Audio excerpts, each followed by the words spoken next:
They said the CEO slapped a silent nurse in the middle of a packed emergency room. What nobody understood was this: by sunrise, 3 Marine generals would walk through those hospital doors for her. That is what makes this story different. It is not just about power humiliation or a woman being pushed too far.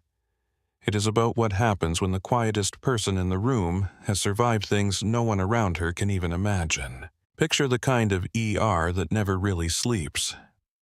Fluorescent lights, wet shoes on tile, a mother holding her breath beside a sick child, staff running on caffeine pressure and instinct, and in the center of it all, one nurse who never raises her voice. Stay with me to the end then, like the video, and tell me where you're watching from. If you had walked into Seabrook Regional that night, you would not have seen anything heroic at first. You would have seen the same thing people see in emergency rooms all over America. A waiting area full of hard plastic chairs and tired faces. Fluorescent lights that made everyone look a little more worn than they really were. A child asleep across 2 seats with a paper wristband twisted around one small arm. A man in work boots bent forward with both hands pressed to his ribs. A television bolted high in the corner, muted subtitles crawling beneath the face of a smiling anchor who belonged to a calmer world. The hospital sat just inland from the Wilmington waterfront, close enough to the river for the night air to carry salt when the ambulance bay doors opened. Seabrook Regional took what the coast gave it. Car wrecks on wet roads, fishing injuries, drunk fights, heat stroke in summer, chest pain, gunshots, panic attacks mistaken for heart attacks mistaken for indigestion. On some nights it also took military spillover from the bases farther inland, because pain did not care who wore a uniform, and the nearest open bed always mattered more than jurisdiction. The emergency department never fully quieted. Even in its slower moments, there was always something under the surface. A printer spitting labels, a monitor chirping in a room no one could see from the desk, a medic calling report from the field with road noise blowing through the speaker. The place had its own weather. It smelled like antiseptic old coffee stress sweat and the faint plastic scent of sterile packaging torn open by hurried hands. Grace Holloway moved through that weather like she had learned how to walk through a storm without leaning into it. She was not the nurse people looked at first. She did not fill a hallway with her voice. She did not laugh loudly at the station. She did not tell stories about impossible shifts or bad dates or apartment rent or the latest rumor from administration. She wore plain navy scrubs, kept her dark hair secured so tight it never fell into her face, and moved with a kind of economy that made newer staff uneasy. Nothing wasted. Not a gesture. Not a glance. Not a word. At the start of every shift, she did the same things in the same order. Badge clipped. Hands washed for a full count. Supply cart checked from top drawer to bottom. IV kits aligned. Flushes grouped. Tape rolls faced the same direction. Suction tested. Airway drawer confirmed. She never announced any of it.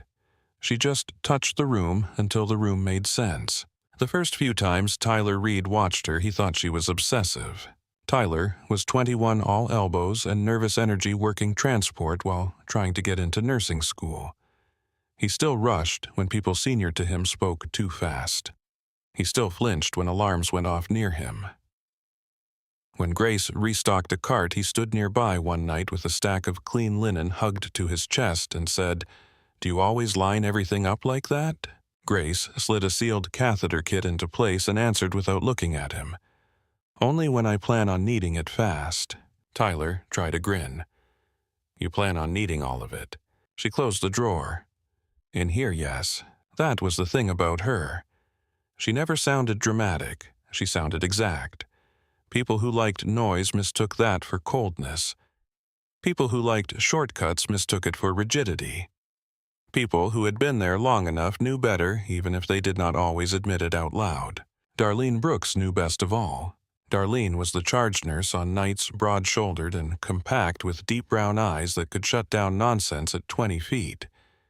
She had worked emergency medicine long enough to tell who could truly handle pressure and who only looked good when the room was easy. Grace never needed praise from her. Darlene gave it rarely anyway. But the respect was there in the way she assigned rooms and the way she trusted Grace with the patient no one wanted, and in the way she never checked behind her after giving an order. That respect did not extend to everybody else. In the break room, opinions about Grace gathered the way steam gathered under cheap fluorescent lighting. Quietly, at first, then everywhere. "She's too gentle for trauma," one resident said around a mouthful of vending machine crackers. Another shrugged. "She freezes inside, you can tell."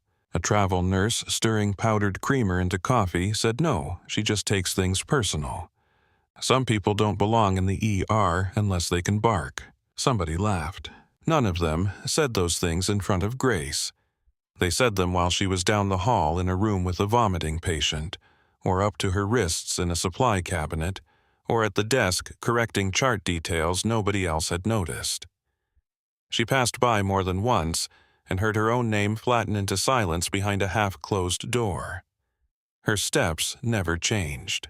The people who judged her usually judged the same way. They watched where she did not perform. They did not watch where she solved. They did not notice how a room got quieter when she entered it. How an elderly man with chest pressure stopped trying to climb out of bed once she told him, "You need all your oxygen for your heart, not your fear." How a combative drunk backed down when she said low and calm, "You can shout if it helps, but I still need your arm." How a mother shaking beside a feverish child began breathing in time with Grace without even realizing she was copying her. Dr. Adrian Keller noticed those things. He was a senior ER physician with tired eyes and a face that looked permanently carved by fluorescent light. He had been in the department long enough to distrust both arrogance and charm. He did not fully understand Grace, but he saw outcomes.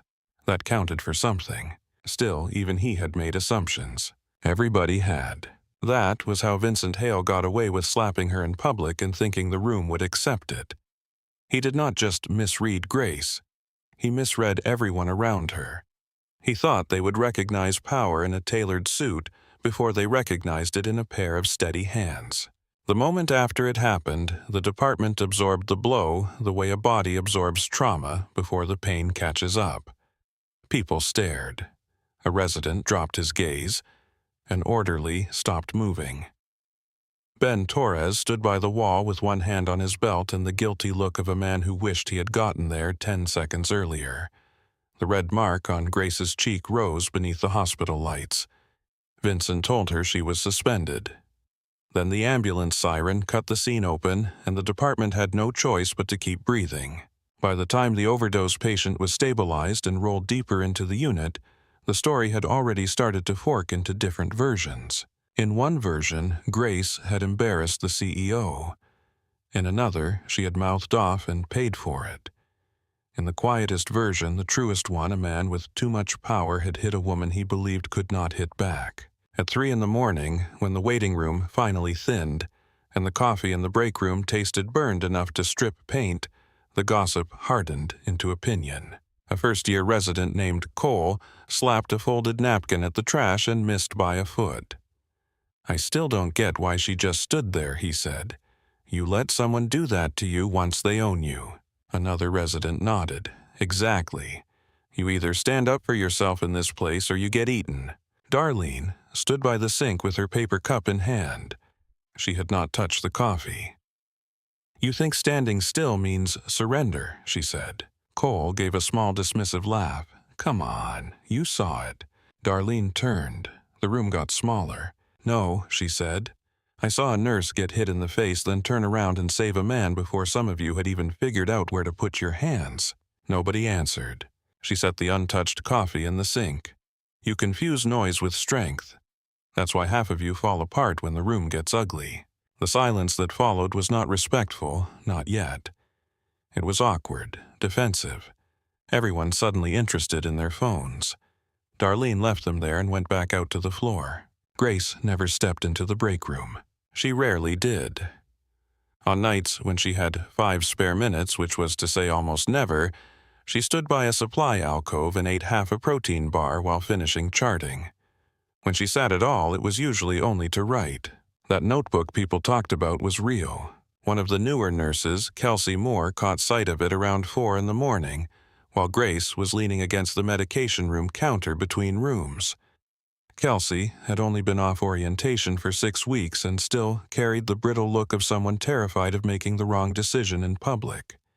She stopped beside Grace and stared at the open page. Not lists, not personal notes. Arterial branches and fine graphite lines. Hand positions. Wound packing angles. Notes on pressure distance timing. The kind of anatomical sketching that belonged in a training manual, not a pocket notebook. Carried by a woman everyone called quiet. "That's not just anatomy," Kelsey said before she could stop herself. Grace kept the pencil moving. "No," Kelsey swallowed. "Then what is it?" Grace shaded a vessel with 2 controlled strokes.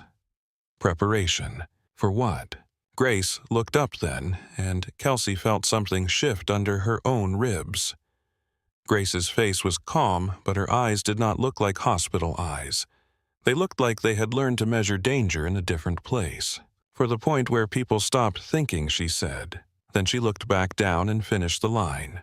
Not long before dawn, Tyler Reed came half running to the station with a chart in one hand and panic written all over his face. He had moved the wrong chart into the wrong rack. A stupid error, a normal error, the kind that could become catastrophic in emergency medicine if it traveled 2 more steps before someone caught it. "Grace," he whispered, because somehow he had decided whispering made disaster smaller. "I think I messed up." She took the chart. 3 seconds. Maybe 4. Her thumb found the mismatch between the wristband number and the paperwork. "You did," she said. Tyler looked like he might throw up. "Dr. Keller is going to kill me." Grace handed the chart back. "Fix it before he has the chance." He stared at her. "That's it." She had already turned back to the workstation. "No," she said. "The rest is learning not to do it twice." He lingered. "You're not going to tell Darlene." Grace checked a lab result and clicked into the next screen. "Not if you become useful faster than you become ashamed." Tyler nodded hard and hurried off, clutching the chart like a man carrying a bomb that had not gone off yet. That was another thing most people missed. Grace was not soft. Softness implied looseness, vagueness, mercy without standard. Grace had standards. She simply did not confuse cruelty with authority. She corrected cleanly, expected competence, left no room for dramatics. In a place where people often performed toughness because they were scared, that made her an alien. The formal suspension notice arrived at sunrise in a white envelope with the hospital logo stamped in the corner. It sat on the nurse's station like a wedding invitation nobody wanted to open. Darlene saw it first and slid it across the desk with 2 fingers, her mouth tightening. They actually printed it. Grace wiped sanitizer from her palms, opened the envelope, and read, "Administrative suspension pending internal review. Immediate removal from clinical duties. Instructions not to enter restricted care spaces without executive clearance." The language was polished and dry. It did not mention the slap. It did not mention the public humiliation. It turned violence into process with a few expensive words. Darlene watched Grace's face. "You can fight this." Grace folded the paper on the original crease and slipped it back inside. "Patients don't pause for paperwork." Darlene let out a breath sharp enough to count as a curse without becoming one. Grace. But a monitor alarm went off in triage. A child started coughing hard enough to rattle the little plastic chair he was perched on. Across the hall, a man with chest pain shouted for water. The department did what it always did. It kept moving. So Grace moved with it. She finished the shift. Not because she had to prove anything. Not because she wanted to be noble in front of witnesses. Because someone had to hang fluids. Someone had to catch the wrong chart. Someone had to look at a bruised woman with abdominal pain and noticed the old yellowing fingerprints on her upper arm before she lied and said she had bumped into a cabinet. By the time the sun came up pale over the parking lot, Grace looked no different than she had the night before, except for the color deepening on one cheek. Her apartment was on the second floor of a plain brick building off a side street where the parking spaces were too narrow and the hallway always smelled faintly of detergent and old carpet. Inside the place was so orderly it felt temporary. No framed photos, no clutter, no stack of unopened mail on the counter. The sink was empty. The living room had one lamp, one chair, one couch. The kind of home a person makes when she intends to leave no trail of herself behind. Grace set her keys in the same ceramic dish by the door, stripped out of her scrubs, and washed her hands until the water turned cold. She scrubbed under each nail with automatic precision, then stood with both palms braced on the bathroom sink and studied the bruise on her cheek, the way she would have studied an injury on a patient. Not with self-pity, with assessment. Fingers spread. Heat, tissue swelling, darkening edge. Then she covered it with nothing.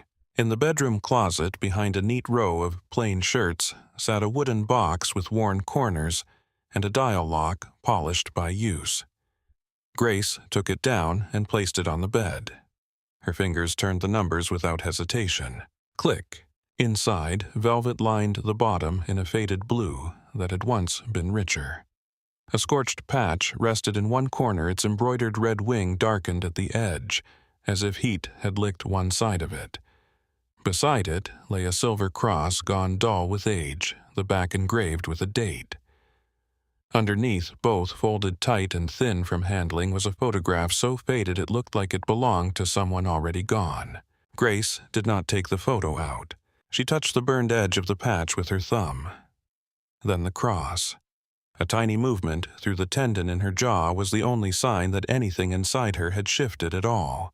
Her phone buzzed from the kitchen counter. Once, then again, then 6 times in quick succession. Grace stayed where she was for one long second, the box open in front of her, the apartment still around her, the morning sun turning the wall pale gold through cheap blinds. Then she closed the lid, turned the dial, and slid the box back behind the shirts before walking to the kitchen. 16 missed calls. Darlene. Dr. Keller. Julia Bennett. Unknown numbers. Internal Seabrook alerts. One media number from a Wilmington exchange she did not recognize. The clip was moving then, not just inside the building, outside. Grace scrolled once, stopped, set the phone face down, ate half a piece of toast standing over the sink because she needed calories more than appetite. Showered, dressed in clean scrubs anyway.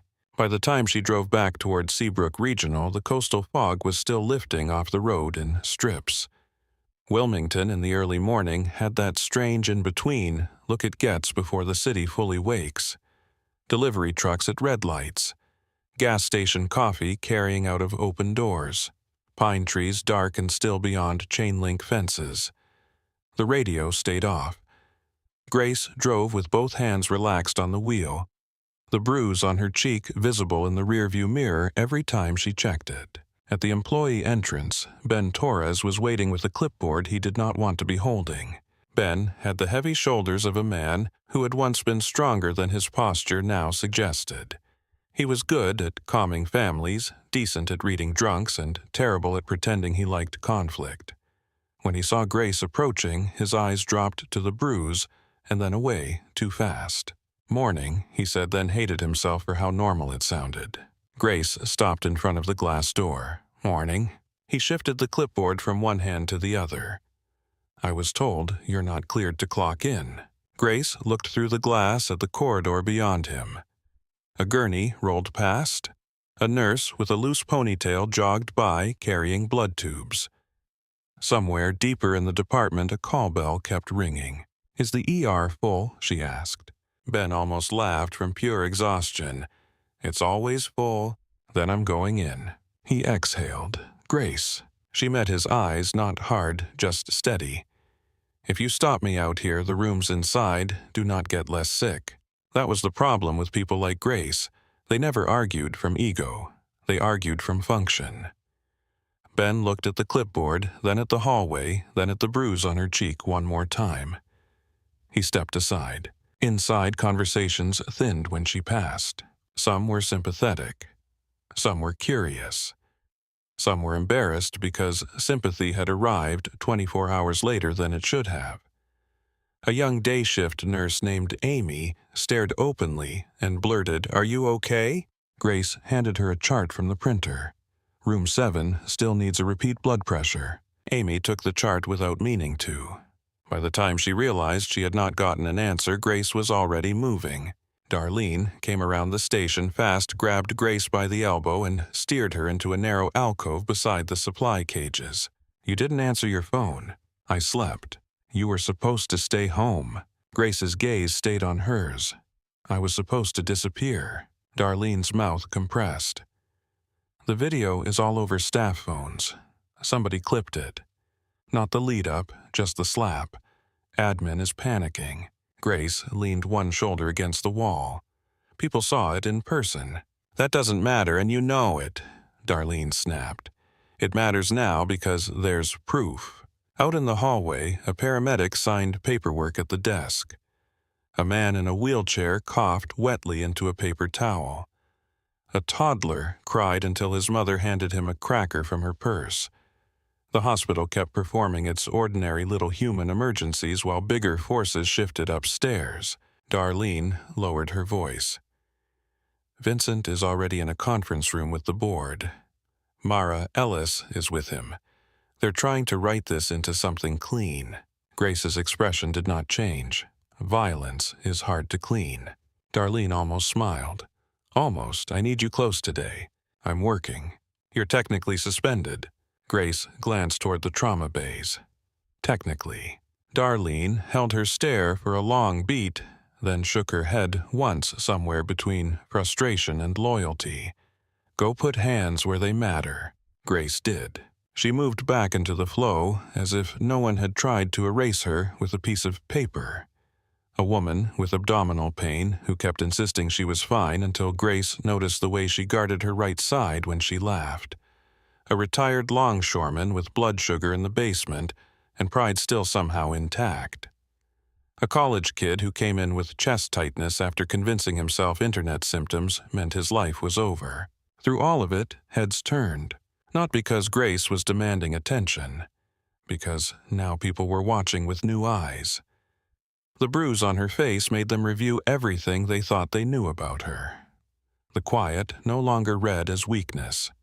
It read as something else, something withheld. Late in the morning, Dr. Julia Bennett arrived from upstairs rounds with her white coat open and her anger barely under the surface. She was brilliant, impatient, and young enough to still believe outrage was the same thing as leverage. She crossed straight to Grace and stopped close enough to see every shade of yellow and purple settling under the skin.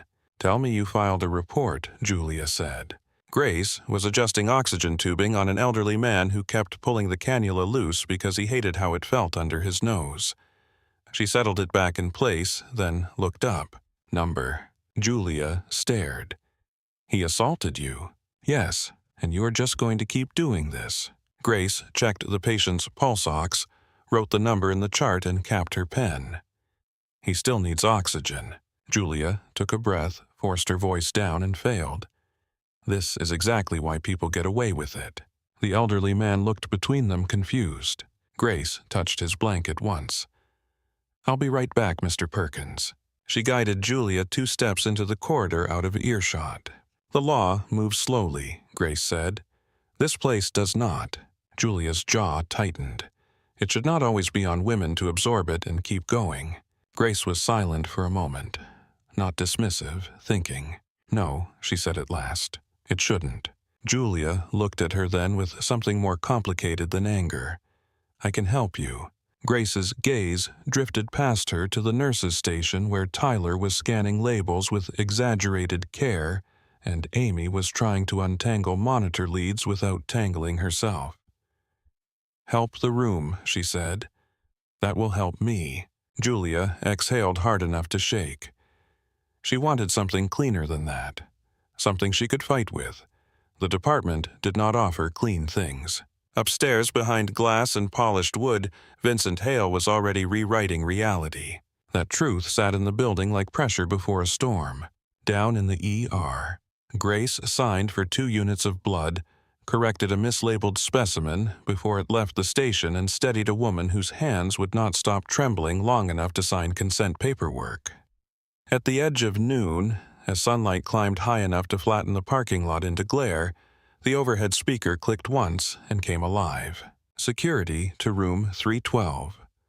Security to room 312. The hallway changed around the words. Conversations cut short.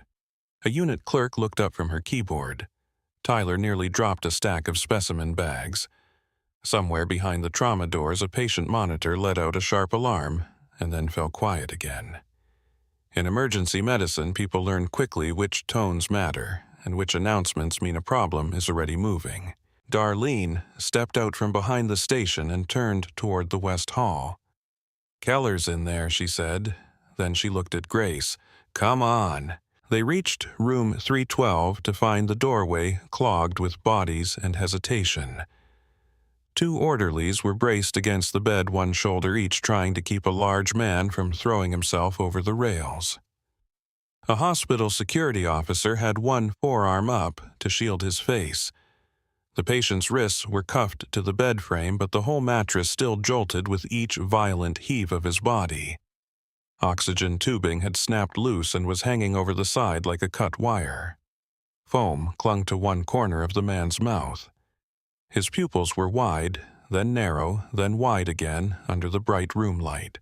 Dr. Adrian Keller stood near the monitor trying to read the pattern through the chaos. "What did he take?" he asked. "Nobody knows." One orderly grunted. "Came in confused, got worse fast." "He's going to hurt somebody," the security officer said, breathless. A younger resident half shouted from the back, "Sedate him." Keller did not answer right away. His eyes tracked the oxygen saturation, the heart rate climbing too fast, the irregular rhythm that made any easy sedative a risk. The patient bucked again, metal restraints snapping taut. One of the orderlies cursed as the man's heel clipped his thigh. "Doctor," the resident said again, louder this time because volume felt useful to him. Grace stepped through the doorway before Keller could answer. The room was hot, too bright, too full of the wrong kind of energy. The patient's face was red with effort, spit shining at his lips, fear written under the aggression so clearly that once seen, it could not be unseen. Grace took one breath and seemed to let the rest of the room rush around her without entering. "Sir," the security officer barked, "you need to stop moving." The patient roared something incoherent and yanked against the cuff chain again. The bed shifted with a metallic scrape. Grace did not go to the foot of the bed where the kicking legs were. She moved to the side angled, keeping herself outside the direct line of his strongest motion. She watched his shoulders first, not his eyes. The eyes were noise. The shoulders told the truth. "I hear you," she said. Her voice was low enough that several people in the room had to stop talking in order to hear it. The man's head snapped toward her. He spat, barely missing her scrub top. "Get off me!" "I hear you," Grace repeated. "Your body thinks it's trapped. You're lying." His chest heaved. His voice cracked under its own force. "You're all lying." Grace kept her hands low and open where he could see them if he chose to look. "You're in a hospital," she said. "You're breathing too fast and your body is making your mind worse." The resident behind Keller made an impatient sound. "This is ridiculous." Darlene shot him a look that shut him up. The patient tried to swing his right arm. The cuff stopped the arc, but the force of it turned his whole torso. Grace watched the recoil the fraction of a second after power spent itself and before panic found the next direction. When it came, she moved. Not fast, exact. Her fingers found the base of his thumb and the inside edge of his wrist, a pressure and redirection so small it looked almost gentle from the doorway. The effect ran through him immediately. Not pain that invited combat, not a hold meant to dominate. Just enough interruption to break the loop. His arm stopped pulling for half a heartbeat. Grace used the opening. "Breathe with me," she said. "In through your nose, out slower." The patient tried to shout again. It came out as a cough.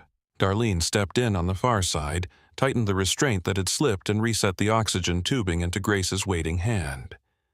Grace settled the mask back over the man's face without forcing it down.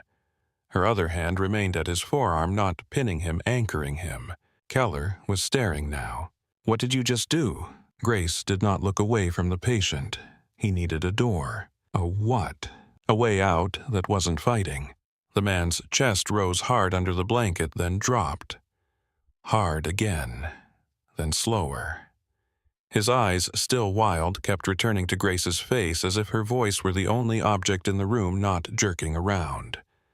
The monitor tone softened by degrees.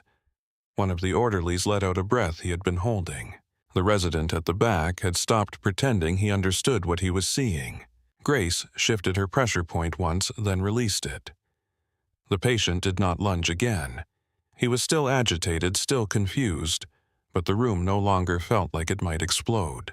"You're cold," Grace told him. His face tightened. "Yeah, that means your body is coming back online." "Good." Darlene pulled a warmed blanket from the rack and spread it over him. The security officer lowered his arm. Keller stepped closer to the bed, listened to the lungs, checked the pulse, and looked back at Grace's hands as if the answer might still be there. "What do I write in the note?" the resident whispered. Keller did not take his eyes off the patient. Behavior de-escalated with verbal and positional intervention. The resident hesitated over the keyboard. "That sounds vague." Keller finally looked up at him. "Then write it exactly as you saw it." When they stepped back into the hall, the noise of the department rushed in again. It felt louder after the sealed intensity of room 312. Grace pulled off her gloves and dropped them in the bin. The bruise on her cheek had darkened toward purple under the fluorescent lights, almost stark against the calmness of her face. Darlene closed the door and leaned in. "You should not be here." Grace flexed her fingers once. "The paper doesn't stop bleeding."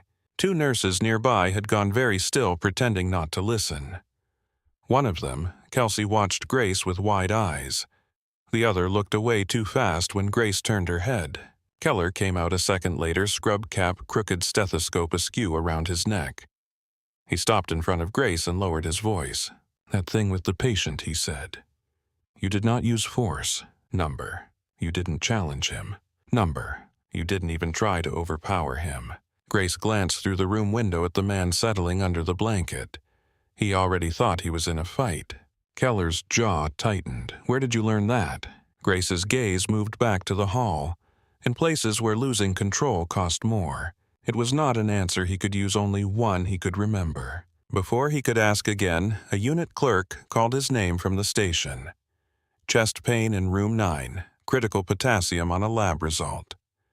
The department reached out and took him back. Keller looked at Grace for one extra beat, then turned away.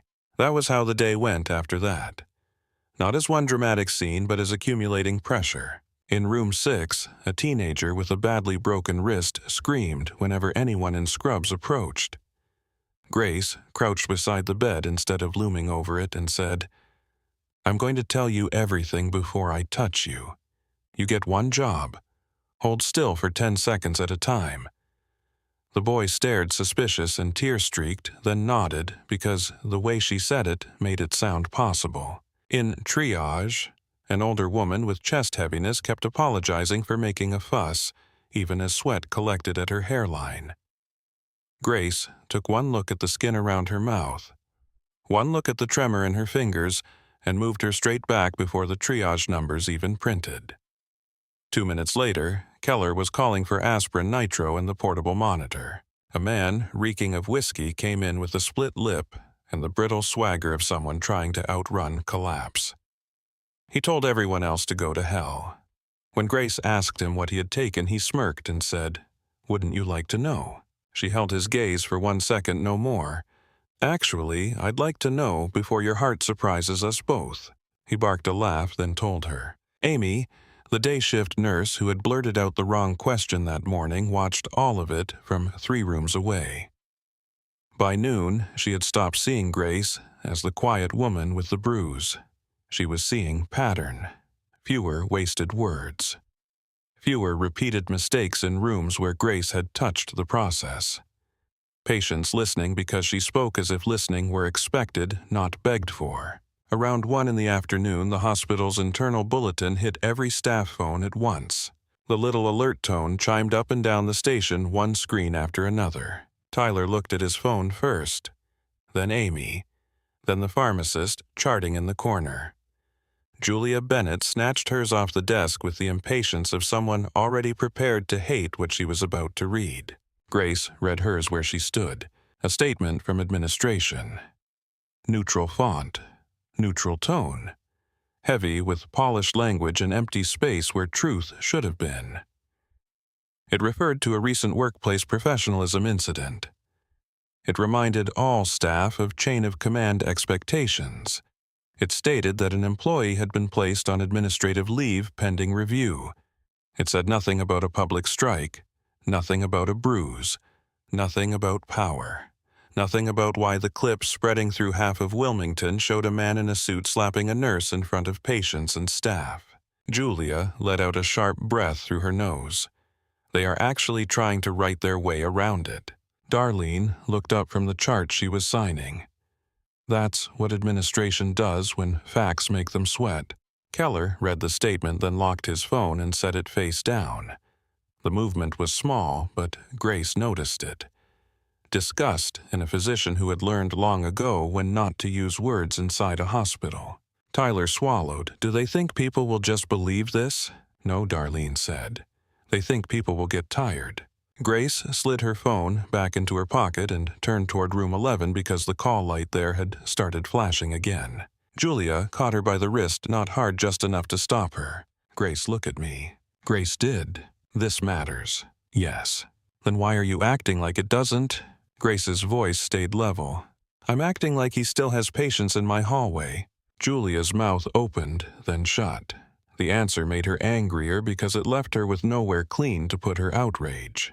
On the top floor, in a conference room built to impress donors, Vincent Hale was pacing at one end of a glossy table with a bottle of imported water in one hand and a set of talking points in the other. The room was cool and expensive. Frosted glass, recessed lighting, abstract art on the wall chosen because it looked like value without saying anything concrete. Through the windows, Wilmington lay bright and harmless in the afternoon sun. The hospital looked quieter from up there. Manageable. Mara Ellis sat with a tablet open in front of her, every line of her posture controlled. She was the hospital's public relations director, a woman with the kind of face that could convey concern to a reporter while feeling none of it in the moment. Across from her 3 board members sat arranged in varying degrees of discomfort. One, silver-haired, careful and tired. One, younger, tight-jawed, already regretting how public the problem had become. One woman in a navy jacket who had spent the first 10 minutes saying nothing and thinking too much. Vincent stopped pacing. We contain this. That is the priority. The silver-haired board member folded his hands. The clip is spreading beyond staff. Vincent dismissed that with a flick of his fingers. Clips spread. Then they die. People move on. Mara did not look up from her tablet. A local reporter contacted media relations this morning. 2 nursing advocacy pages have already picked it up. One family member posted that she was in the waiting room when it happened. The comments are not favorable. Vincent's mouth tightened. Then you craft the response better. The woman in navy spoke for the first time, Elliot. Vincent cut her off with a glance so sharp it turned her name into silence before it fully arrived.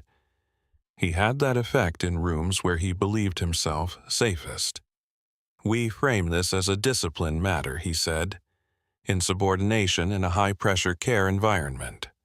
Failure to maintain professional conduct. The younger board member leaned forward. Did she fail to maintain professional conduct? Vincent looked at him as if the question itself were offensive. She challenged executive oversight in front of staff. Mara scrolled, then tapped the screen once. The audit trail on the donor profile error does not show her entering the order. Vincent did not blink. Then the message is not about the order. The silver-haired board member's mouth flattened. You struck an employee. Vincent set the water bottle down harder than he meant to. I corrected a problem. Mara's fingers paused above the tablet. Even she looked up at that. The room held still for half a breath. Then Vincent went on voice smooth again, because he believed smoothness repaired truth. She is not well suited for a crisis environment. Quiet, isolated, poor team cohesion. We emphasize the totality of concerns. The younger board member stared at him. Are there concerns on record? There will be. Mara said nothing for a long second. Then carefully, I can look for any prior documentation that supports a pattern. Do that. She collected her tablet and left the conference room with the kind of unhurried pace that protected dignity under pressure. Down the hall, once the door had closed behind her, her jaw set harder. Not because she was a moral woman, exactly. Because she understood risk, and Vincent Hale was beginning to feel like risk with a pulse. In health information management, a clerk named Lydia Park looked up from a stack of coding corrections as Mara entered. I need employee history on Grace Holloway, Mara said. Lydia blinked once. Clinical personnel records go through HR. I know, I need a deeper file pull. Any documented performance concerns, complaints, behavioral issues, Lydia typed. The screen changed, then changed again. A red banner appeared across the employee file. Restricted access. She frowned and clicked once more. The banner remained. Beneath it, smaller text. Federal Protection Directive. Clearance required. Lydia sat back. That's not normal. Mara stepped closer to the desk. Try again. I did. Mara's voice stayed calm. Use the administrative path. Lydia hesitated. That would require elevated approval. You have it. Lydia did not. But Mara said the words with enough certainty to make resistance feel amateur. She clicked through the administrative route. Another red warning. Another denial. A notice that all access attempts were logged and monitored. Lydia looked up. This file is sealed at a level above hospital administration. Mara's face gave away almost nothing but something cold moved behind her eyes. Who sealed it? The clerk shook her head. It doesn't say. Can anyone here open it? Not without the listed authority chain. And where is the authority chain? Lydia swallowed, also restricted. Mara stared at the red banner for 2 beats too long. Then she straightened, thanked the clerk in a voice that did not sound like thanks, and stepped back into the hallway. For the first time that day, the story no longer felt entirely under Vincent Hale's control. Back downstairs, the department had picked up speed again. Ambulance traffic came in waves and then all at once. A shrimp boat deckhand with a palm laceration deep enough to expose tendon. A nursing home transfer with altered mental status, and a daughter who kept saying, "She was fine yesterday, she was fine yesterday," as if repetition could reverse time. A college baseball player with abdominal pain trying to joke his way around how scared he was. Grace moved through all of it under the gaze of more eyes than usual. Whispers followed and then died when she got close. Did you see the clip? They say admin is calling it insubordination. She came back anyway. Maybe she doesn't care what happens to her. No one who said that had ever watched her chart a medication. Care had nothing to do with fearlessness. Care was why she was still there. In a brief lull near the medication station, Keller found her priming an IV line. He looked more tired than he had 4 hours earlier. The kind of tired that sat in the corners of the eyes and sharpened the mouth. You can still report him, he said quietly. Grace flicked the line once to clear a stubborn bubble. I know. You can also leave. Yes. He watched her label the tubing in neat block letters. But you won't. She clipped the line to the pole. Not while the rooms are full. Keller leaned one shoulder against the cabinet. You do understand that makes some people uncomfortable. Grace glanced at him. Which part? The fact that you took a hit from the CEO and came back the next morning looking like he inconvenienced your schedule. She turned back to the IV pump. That isn't why they're uncomfortable. No? No. Her finger pressed the final setting. They're uncomfortable because they don't know what to call me now. Keller almost smiled. Almost. Then he looked at the bruise and the humor vanished again. What should they call you? Grace picked up the medication tray. By my name would be fine. At 3:15, Julia Bennett came out of the stairwell carrying 2 coffees and handed one to Darlene without asking if she wanted it. That was how frazzled she was. She had spent the last hour upstairs pressing for documentation hearing versions of the phrase ongoing review, and leaving every conversation more furious than when she entered it. They are circling language, she said. Not facts, language. Darlene took the coffee anyway. Of course they are. Julia lowered her voice. Vincent is planning a statement in the lobby tomorrow morning. Public facing, board present.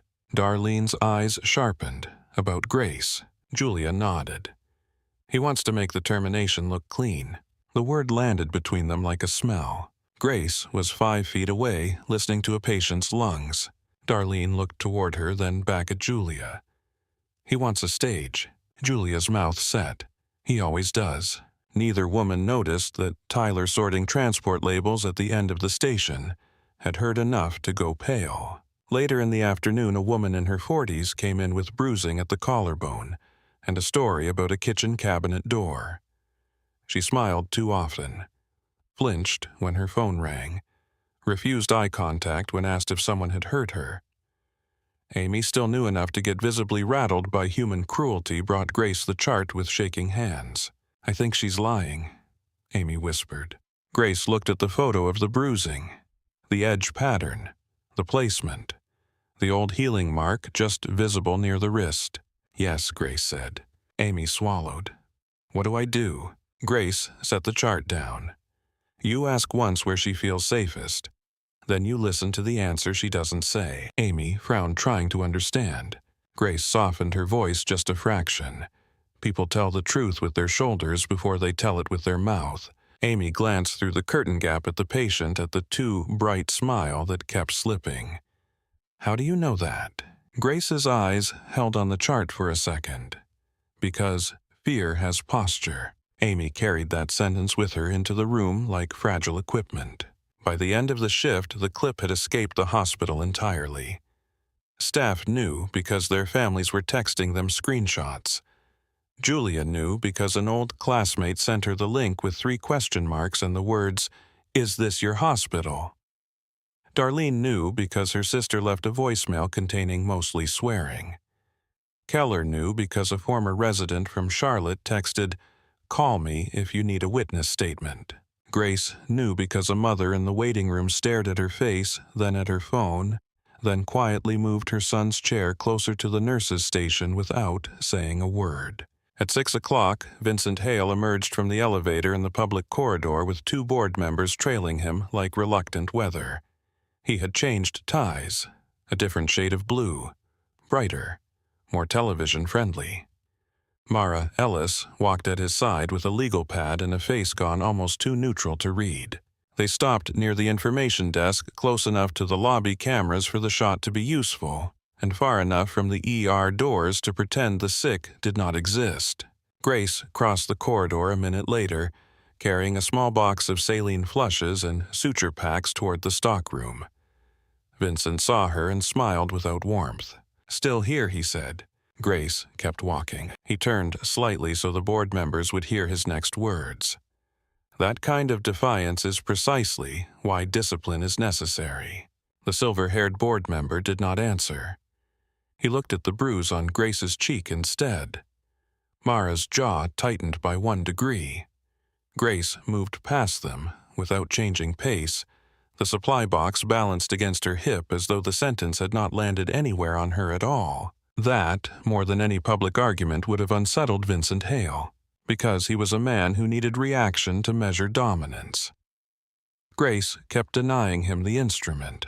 In the stockroom, she set the box down, took out her phone, and found a single new message from an unknown number. "Do not leave the building. Federal contact in motion." She read it once, then twice. No fear crossed her face, no visible surprise.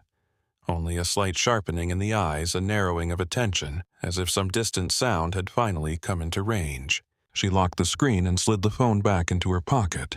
When she stepped back into the hall, the overhead speaker cut across the department. All available staff prepare for incoming trauma. Multiple critical ambulances en route. Possible military involvement. The hallway changed again. Not louder this time, cleaner. Darlene was already moving. Trauma 1 and 2. Clear your rooms. Call blood bank. Keller snapped for respiratory. Julia broke into a run toward the bay. Amy grabbed tubing. Tyler hauled a fresh cart into position with both hands and no extra questions. Even the residents stopped talking like residents and started moving like people who had finally found the right speed. Grace turned toward the ambulance doors with the rest of them, the bruise on her cheek, catching the hard white light for 1 second before the next emergency opened its mouth. Cold air hit first, then exhaust. Then the layered scream of sirens stacking one over another in the bay until the sound became less like noise and more like pressure. Red and blue light strobed across the concrete walls. A paramedic jogged in ahead of the first stretcher with a tablet in one hand and road grit on his sleeves. 3 incoming, he called. Vehicle rollover off Highway 40. Military transport detail involved. 2 unstable. 1 combative and unstable. Possible secondary blast trauma from equipment rupture in the vehicle. Dr. Colin Mercer came through the side doors, buttoning his trauma gown as he walked. He was the trauma director at Seabrook, tall sharp. Jawed, always too composed from a distance. Up close, the composure looked more like a habit he distrusted anyone else for lacking. He took one look at the bay and started issuing orders before the first stretcher crossed the threshold. Trauma 1 is mine. Blood bank alerted. Chest tube tray open. Surgery on standby. I want imaging ready before I ask for it. He turned and caught sight of Grace already checking the airway drawer on the trauma cart. His gaze landed on the bruise on her cheek for a second too long. Are you cleared to be here? Grace did not look up. There are 3 critical patients coming through those doors. Mercer's mouth tightened. That is not what I asked. Darlene answered for her. She's here. Mercer shifted his attention to Darlene, reading the refusal in her face, then let the moment pass because the first ambulance was already backing into place. The doors swung wide. The first casualty came in hard and fast. A young man in torn camo trousers, chest exposed where the medic shears had cut through his shirt. Dirt blood and shattered glass clung to his skin. A pressure dressing over his right side was already soaked through. His lips had gone pale blue around the edges. Male. 23, the paramedic called while running beside the stretcher. Thrown across vehicle interior during rollover. Suspected shrapnel to right chest from ruptured equipment mount. Needle decompression in the field with minimal response. Pressure 80/40 and falling. Heart rate 140. Mercer took the rail and steered the stretcher into trauma 1. Tube tray now. Massive transfusion. Type and cross. Move. Grace was already peeling open sterile packs, laying out instruments in the order Mercer would need them. Clamp, scalpel, tube, dressing. Her hands did not hunt. They arrived. The second stretcher hit the bay before the first disappeared behind the trauma doors. This one was older, late 20s perhaps, face bruised deep at one temple, one leg twisted ugly under a blanket. A tourniquet sat high on the thigh skin below it, almost waxy pale. The medic at his side looked 10 years older than he had 20 minutes earlier. Probable pelvic fracture and crush injury. Tourniquet placed in the field. In and out the whole drive. Pressure 90 and drifting down. Darlene took that room with Keller and Julia. Pelvic binder stays. Warm him. Keep his hands off the tourniquet. The third stretcher arrived last, and the atmosphere in the bay changed before anyone said why. The Marine on it was awake. Not truly oriented, not fully in the room, but awake enough to fight. Sweat slicked his face. Blood had dried in dark streaks along his neck and under one ear. His chest was bare where the uniform top had been cut open. The muscles in his arms stood out like cables each time he pulled against the restraint securing him to the stretcher. One IV line had already been ripped out, leaving a smear across his wrist. The portable monitor at his side spit a rhythm that made every clinician in the bay look twice. The medic beside him had both hands close, not touching unless he had to. He came around halfway here, the medic said. Started shouting call signs, tried to come off the cot. We got one fresh line in, rhythm is ugly, and he's bleeding from the left hip region, maybe deeper. Couldn't assess well in transport.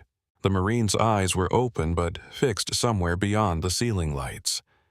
No, he rasped. No, no, no, not the road. Watch the road. Mercer stepped toward the stretcher, assessing. Sedate him. The medic hesitated. I do not love that with his rhythm. Then restrain him better. 2 orderlies moved in. The Marine bucked hard enough to rock the stretcher sideways. One of them stumbled. The monitor squealed. The fresh IV line stretched alarmingly. Grace had been reaching for gauze when the torn sleeve slid back from the Marine's left shoulder.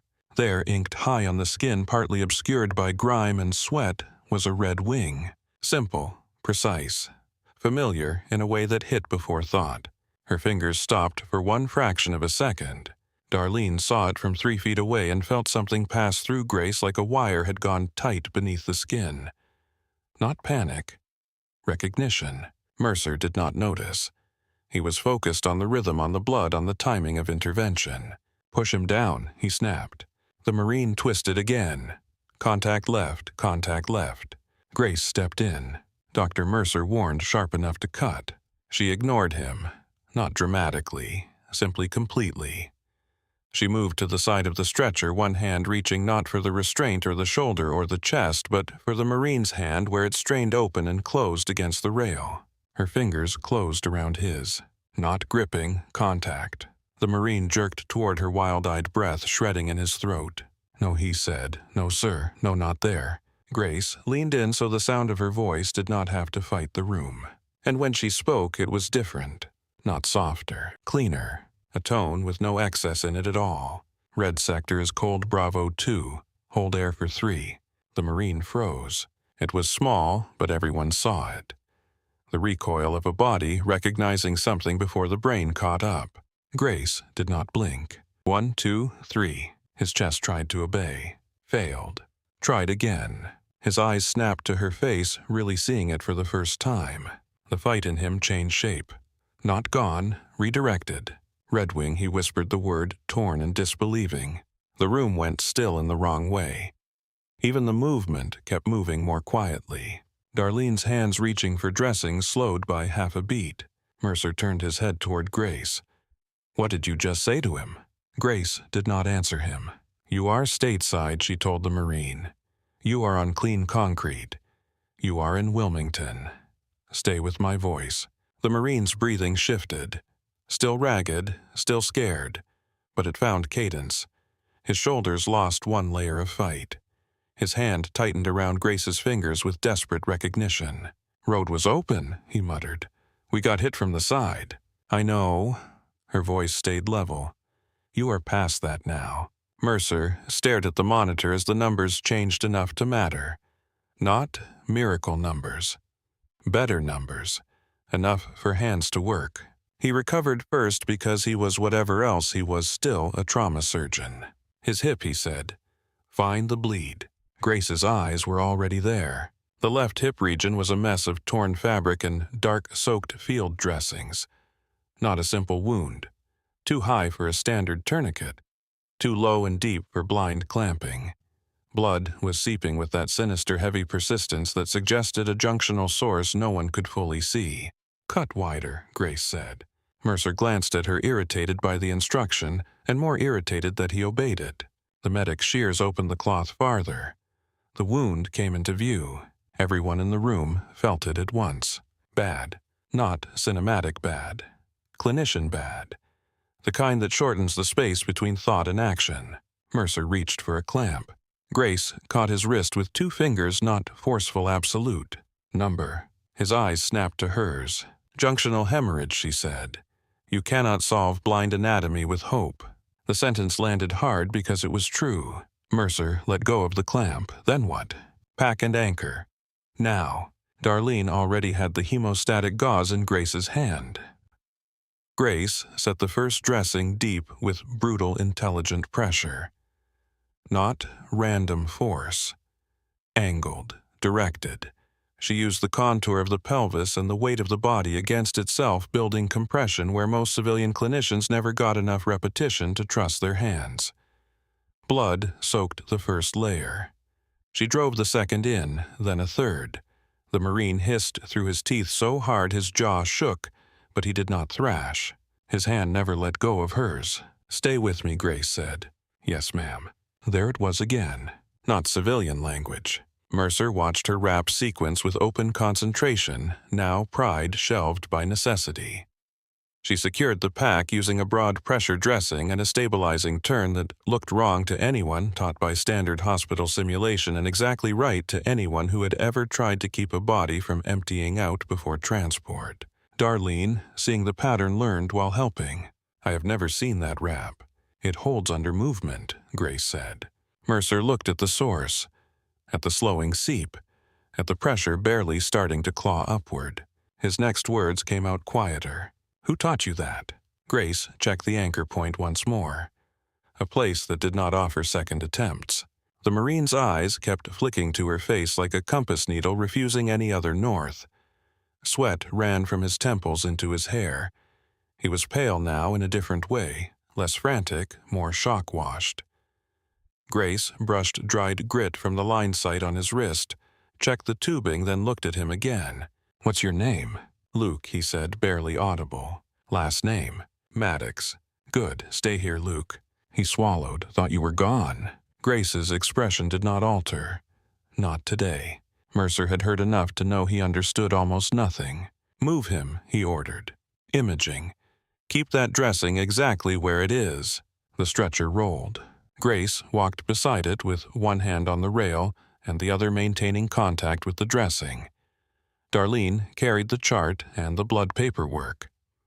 Mercer walked on the far side, stealing glances at Grace's hands and at the Marine who had nearly climbed off the stretcher 5 minutes earlier and was now following low-voiced instructions like a man surfacing through black water. In the corridor, staff parted before the moving bed and stared openly after it passed.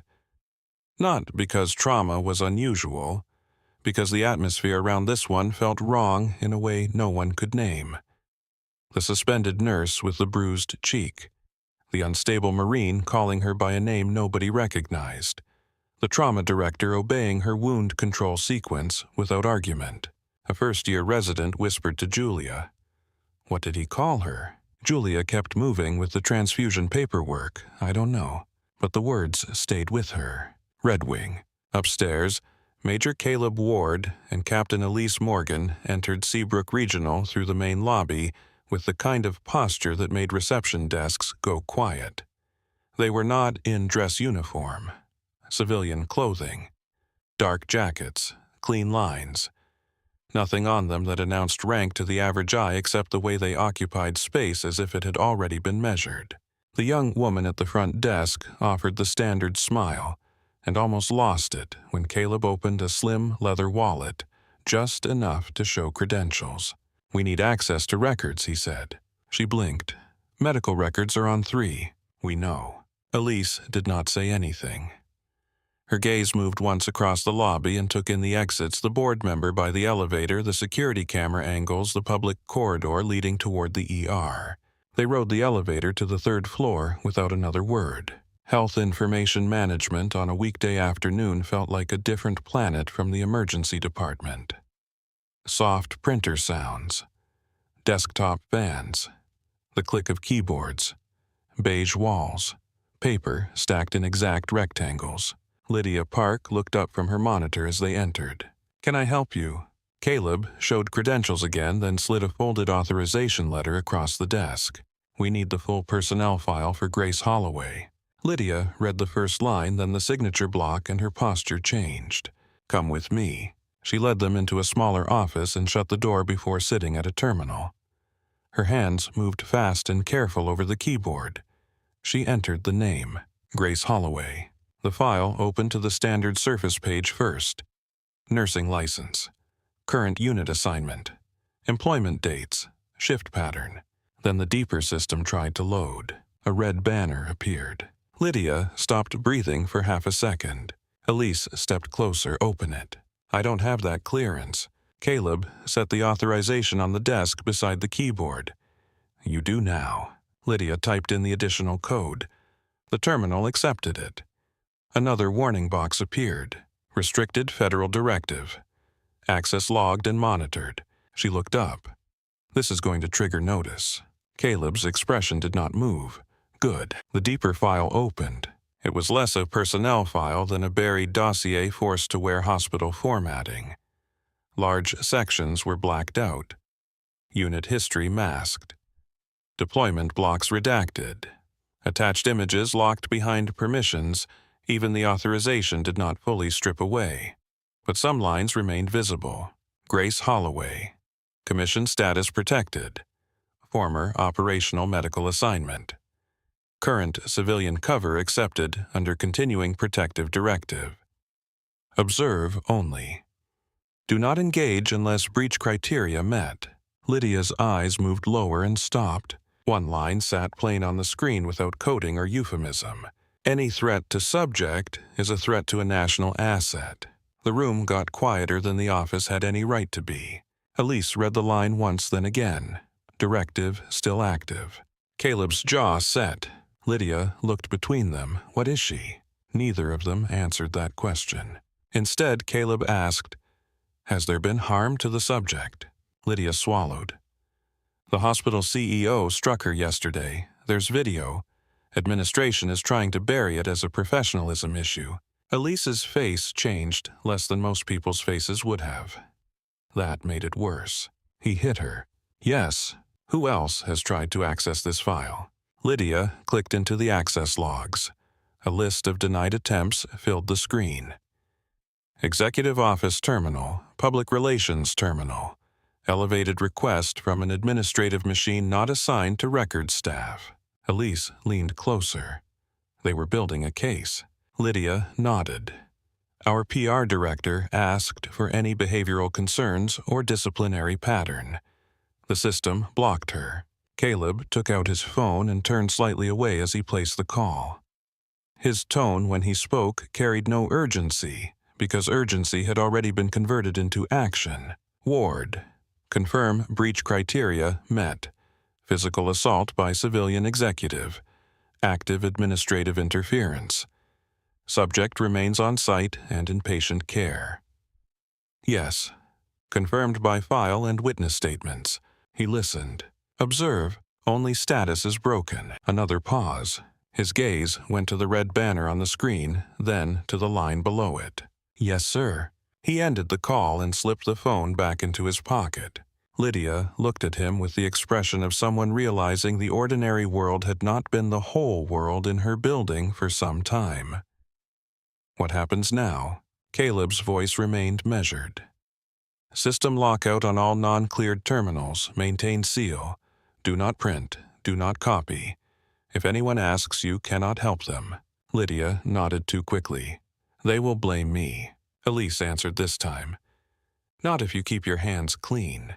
Downstairs, Mara Ellis was discovering the lockout the hard way. She was in her office, with the blinds half drawn, trying a secondary administrative route through the hospital intranet, when the screen froze.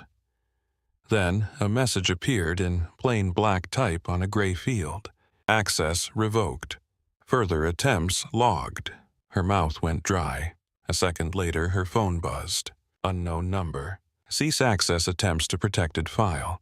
No greeting, no signature. Mara read it twice and looked up at her own office walls as if the glass had suddenly become thinner. She deleted nothing because deletion implied guilt to systems she could no longer see. She simply sat very still while her pulse caught up. In imaging. Luke Maddox came half awake again beneath the scanner lights and tried to pull his left arm free. Grace was already there at the head of the table. Luke, his eyes found her. You're under bright lights, she said. Stay still. He swallowed through a dry mouth. You were dust side. The phrase was too strange for the techs. Mercer heard it and filed it away with the tattoo and the name. Not now, Grace said. Luke stared at her pain and confusion and stubborn trust all mixed together.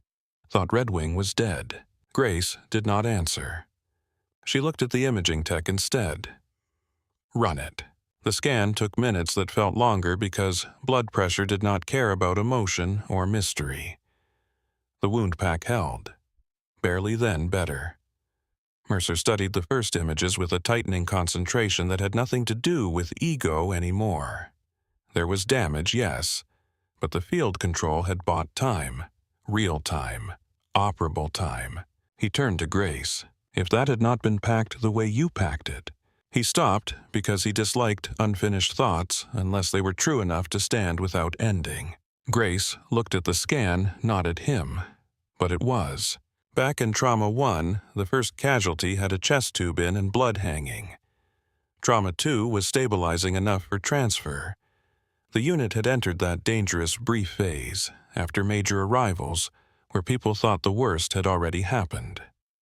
Darlene knew better. She walked the corridor checking trays count sheets, line setups, and the faces of her staff. Tyler was shaking now that the work had slowed. Amy looked pale. Julia looked furious because confusion and helplessness had nowhere else to go in her. Keller had the look he got when medicine no longer fit entirely inside medicine. Darlene found Grace at the sink washing blood off her hands. The water ran pink, then pale, then clear. For a moment, neither woman spoke. Finally, Darlene said, "Who is Red Wing?" Grace shut off the faucet and dried her hands on a paper towel. A name from somewhere else. That Marine knew it. Yes. Darlene looked at the bruise on Grace's face and then at the bloodless neatness of her hands. And those people upstairs trying to rewrite this thing. They don't know what they put their hands on. Grace folded the towel once before dropping it into the bin. No. The admission sat there between them. Not dramatic. Heavy. Darlene's voice softened by a degree. Should I be worried? Grace met her eyes. About Luke Maddox, yes. About me, not yet. That was not comfort, but Darlene took it for what it was. As evening began to pull a little gold from the windows at the far end of the building, Caleb Ward and Elise Morgan came down to the ground floor and took up quiet positions near the main corridor where they could see both the ER entrance and the administration wing. They did not hover. They did not speak unless needed. They looked like visitors who had mastered stillness. Anyone with the right instincts would have known better. A few minutes later, Grace passed the far end of the hall beside Darlene, carrying fresh lab results. Her bruise was visible even at a distance. She did not look toward Ward or Morgan, and if she recognized them, she gave no sign. Elise watched her disappear through the ER doors. She carries herself like someone who has already survived the kind of day this place thinks is unbearable. Caleb kept his eyes on the lobby cameras reflected in the glass. She has. His phone buzzed once. He read the message. No visible reaction. Then another. He looked up toward the elevator bank where Vincent Hale had just stepped out with Mara Ellis and 2 board members. The building shifted around the fact of that. Vincent was already talking before the doors fully closed behind him. His expression carried that practiced executive calm that looked less convincing every hour. Mara listened with her tablet held against her ribs. One of the board members looked like he had developed a headache somewhere between lunch and legal exposure. Caleb spoke without moving his eyes. Command group acknowledged. Elise nodded once, and we maintain control inside the facility. Her gaze drifted toward the ER doors again. And Grace Holloway. Caleb's answer was quiet. We keep anyone from touching her again. Inside the department, Luke Maddox had been moved to a monitored bay for continued stabilization before surgery consult. The first thing he asked when he surfaced enough to shape language was not for water, not for pain medicine, not for a phone. Where is she? Julia, who happened to be checking the monitor, thought he meant family, who... Luke's eyes sharpened through the haze. The nurse. Julia hesitated. Grace. His grip tightened on the sheet. Major Holloway. Julia stared at him. Luke shut his eyes, once exhausted by the effort of being alive. "Red Wing," he whispered. By the time Grace stepped into the bay to check the dressing and the line pressure, Julia was waiting for her by the curtain, with questions all over her face, and enough discipline not to ask them in front of the patient. Grace checked Luke's pulse, looked at the monitor, pressed once at the edge of the packing to confirm stability. Luke opened his eyes and found her immediately. "Thought I saw a ghost," he murmured. "You saw a hospital ceiling and confused it with memory." His mouth twitched as if he wanted to laugh and lacked the blood for it. "You always talked like that, only when people needed to listen." He looked at the bruise on her cheek then. The humor disappeared. "Who did that?" Grace adjusted the IV rate a fraction. "Somebody who won't do it again." Luke studied her for a second longer, then let his eyes close. Julia waited until they had stepped back into the hall. Major Holloway. Grace kept walking. "He is concussed and on pain medication." That was not confusion. Number. Julia matched her pace. "Then what am I supposed to do with that?" Grace stopped at the medication station and met her gaze fully for the first time all day. "Do your job, doctor." It was not dismissal. It was placement. Julia felt it, and to her own irritation obeyed. Near the front of the hospital, the late evening light had thinned. The lobby television still murmured silently above the waiting chairs. Phones kept ringing in offices, where people were beginning to suspect their titles might not protect them from whatever had just entered the building. Vincent Hale was trying to gather control back into his hands. He moved through a small knot of executives speaking in lowered tones, one hand adjusting his cuff as if neatness itself were strategy. Mara stayed close, though not as close as she had earlier. Something in her had begun measuring distance. Caleb and Elise remained where they were. Visible now if anyone knew how to look. The air in Seabrook Regional had changed. Not because the hospital understood the whole truth. It did not. Most of it still moved under floors nobody could see, but enough had surfaced. A name from the wrong world.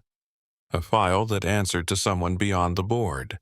A Marine casualty who looked at a bruised nurse and called her by rank. In the ER, Grace signed a blood product form, corrected a dosage timing entry that would have complicated the night shift handoff, and checked Luke Maddox one more time before stepping into the main corridor. The overhead lights hummed. The bruise on her cheek had gone darker at the center. At the far end of the hall, Vincent Hale turned and saw her. So did Caleb Ward. So did Elise Morgan. And for one suspended second, the building seemed to hold everyone in the same line of sight. Vincent Hale stood near the information desk with the board members arranged just behind him, enough to suggest unity, not enough to offer it. His tie was different from the one he had worn the day before, brighter, sharper, chosen with the confidence of a man who still believed optics could drag reality by the throat. Mara Ellis stood at his side with her tablet tucked against her ribs, her face composed past the point of honesty. The silver-haired board member kept one hand on the back of a waiting room chair, as if he had found himself in need of balance and did not want anyone to notice. Grace had come out of the ER carrying a small carton of trauma supplies, suture kits, saline flushes, rolled gauze, the kind of ordinary tools that kept people alive without ever getting named in annual reports. The bruise on her cheek was dark now beneath the lobby lights, impossible to mistake, impossible to explain away unless the audience agreed to be stupid first. Vincent saw her and smiled. There was no warmth in it, only relief. He had his stage again. He had the room. He had the board where the board could be seen. He had enough staff drifting through the lobby to turn a cruelty into policy, if he said it slowly and confidently enough. "Grace Holloway," he said, voice pitched just above conversation so the whole floor had to lean toward him. A volunteer at the gift cart looked up. A patient in a wheelchair paused halfway through biting a cracker. The young woman at the front desk froze with a visitor badge still between her fingers. Grace stopped because the path forward had narrowed under the force of his intention. She set the box of supplies down carefully on a vinyl chair by the wall. Vincent clasped his hands in front of him, the pose of a man about to announce a donor initiative. Effective immediately, your employment with Seabrook Regional Medical Center is terminated. The words struck the lobby and spread out through it. A few people only half heard them. Others heard exactly enough. Somewhere near the elevators, a nurse let out a short breath through her nose like a laugh that had collided with disbelief. Grace looked at Vincent as though she were listening to a report she already knew was incomplete. "I'm in patient care," she said. His smile widened by a fraction. He thought this was defiance, and defiance was something he understood because he believed all conflict was vertical. Someone above, someone below, someone winning. "Not anymore," he replied. "You are no longer authorized to touch a patient, access a clinical room, or represent this institution in any capacity." He turned his head slightly. Security. No one moved. Ben Torres was visible at the far corridor junction, one hand on his belt, the other hanging loose at his side. He looked at Darlene Brooks, who had appeared in the ER doorway, and stopped there, shoulders squared. Darlene looked back at him, and nothing about her face invited cooperation. Vincent snapped his fingers, once sharp and impatient. Now. Ben took one step and then stopped because a low, mechanical rumble had begun pressing against the glass doors at the front entrance. Not an ambulance. Not the ordinary stop-and-go cough of public traffic. Heavier. Controlled. Several heads turned at once. The automatic doors shivered in their tracks as light rolled across the floor in a bright white band. A black SUV came into view through the glass and stopped sideways in front of the entrance, not parking so much as sealing. A second vehicle slid in behind it with the same measured precision. Then a third. Cold air pushed through the seams before the doors even opened. Vincent's expression flickered. Just once. A tiny, muscular fault line around the mouth. Then he smoothed it over, because smoothing was what he did when truth arrived dressed wrong. Caleb Ward, still half in shadow near the corridor wall, shifted his stance barely enough for Elise Morgan to catch it. She did not reach for her pocket. She did not look toward him. But her stillness became more deliberate, as if something inside it had just clicked into place. The first SUV door opened. 3 figures stepped out. Not hurried, not theatrical. The precision itself did the work. Full dress marine uniforms under the coastal evening light. Dark coats cut to impossible sharpness. Rows of ribbons catching the glare. Stars on their shoulders. The kind of presence that changed the temperature of a room before anyone could explain why. When the doors slid open, the smell of cold air and faint engine heat entered with them. Lieutenant General Thomas Voss came in first. Tall, broad-shouldered silver at the temples, face carved into the calm of a man who had spent his life in rooms where panic was a failure of discipline. At his right was Major General Rebecca Sloan, posture straight as a drawn line, gaze level and hard without performance. At his left walked Brigadier General Daniel Cross, narrower-built eyes, intent and unreadable in the way that suggested he did not miss much and forgave even less. Uniformed personnel followed at a respectful distance behind them, enough to mark the moment without crowding it. The lobby forgot itself. A volunteer lowered a stack of pamphlets with trembling fingers. The front desk clerk stood without meaning to. One of the board members actually took a half-step backward. The television in the corner kept flashing cheerful subtitles no one read. Vincent recovered first because he was incapable of not reaching for a scene. He stepped forward with his hand extended, and his executive smile back in place, the version he wore for ribbon cuttings and photo opportunities with elected officials. "Generals," he said, his tone warming instantly, "welcome to Seabrook Regional. I'm Vincent Hale, Chief Executive Officer. If this concerns one of the military transfers from today, we are fully prepared to discuss any support or liability issues." General Voss did not look at his hand. He did not break stride. He did not slow. He passed Vincent the way a man passes a coat rack in a familiar hallway. General Sloan and General Cross did the same. The hand Vincent had extended remained in the air for one humiliating second too long before he lowered it. The 3 generals stopped directly in front of Grace Holloway. Grace did not move. Her hands rested at her sides. The bruise on her cheek had gone almost plum dark at the center. The box of supplies sat on the waiting chair beside her like a misplaced witness. Darlene had come farther into the lobby now and stood one step behind Grace's shoulder without any clear memory of deciding to move. Then all three generals snapped to attention. One sound, one motion. Their right hands came up in a crisp salute that cut the air cleanly enough to make the whole room feel suddenly out of rank. A resident near the elevators dropped a clipboard. It hit the marble with a hollow crack. The front desk clerk's mouth fell open. Mara Ellis stared at the salute, then at Grace's face, and something in her posture went loose, as if the internal braces had finally failed. Grace did not return the salute. Her expression changed only slightly, but anyone watching closely could see the old life move behind her eyes, like a current passing under dark water. The silence lasted just long enough to become unbearable. Then Vincent found his voice again. "This is a civilian facility," he said, and the words came out thinner than he intended. "You cannot simply walk in here and interfere with hospital operations." General Voss lowered his hand. His voice, when it came, did not rise. It carried anyway. "We are not here to interfere with your hospital, Mr. Hale."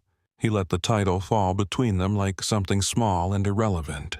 "We are here because one of ours was assaulted under your roof." Grace's gaze stayed steady. "I'm not active duty," she said quietly. General Sloane's eyes shifted to her, and for the first time something almost human warmed their severity. "You still serve," she said. "You just changed uniforms." A ripple moved through the staff, clustered in doorways and hall mouths. No one understood all of it. They understood enough. The nurse with the bruise, the Marine casualty calling her by another name, the sealed file, the federal officers who had appeared and never left. Now, three generals standing in the lobby as if the building itself had been called to attention. Vincent laughed once. It was a bad sound, too quick, too dry. "This is absurd. She is an employee, or she was." He corrected himself sharply, trying to regain procedural ground. "She was terminated for misconduct and insubordination. Any private history she may have is not relevant to my staffing decisions." General Cross turned his head toward Vincent then, and something in the lobby seemed to harden. "Your staffing decisions are not our concern," he said. "Your conduct is." Vincent's chin lifted. "I do not answer to the Marine Corps." "No," Cross said. "You answer to the consequences of striking a protected service member in a federally linked medical facility while attempting retaliatory administrative action." The words landed in pieces the room could barely process. Protected. Service member. Retaliatory. The silver-haired board member made a sound in his throat, not quite a word. Mara closed her eyes for the briefest second and reopened them now, fully aware that whatever script she had been trying to draft was useless.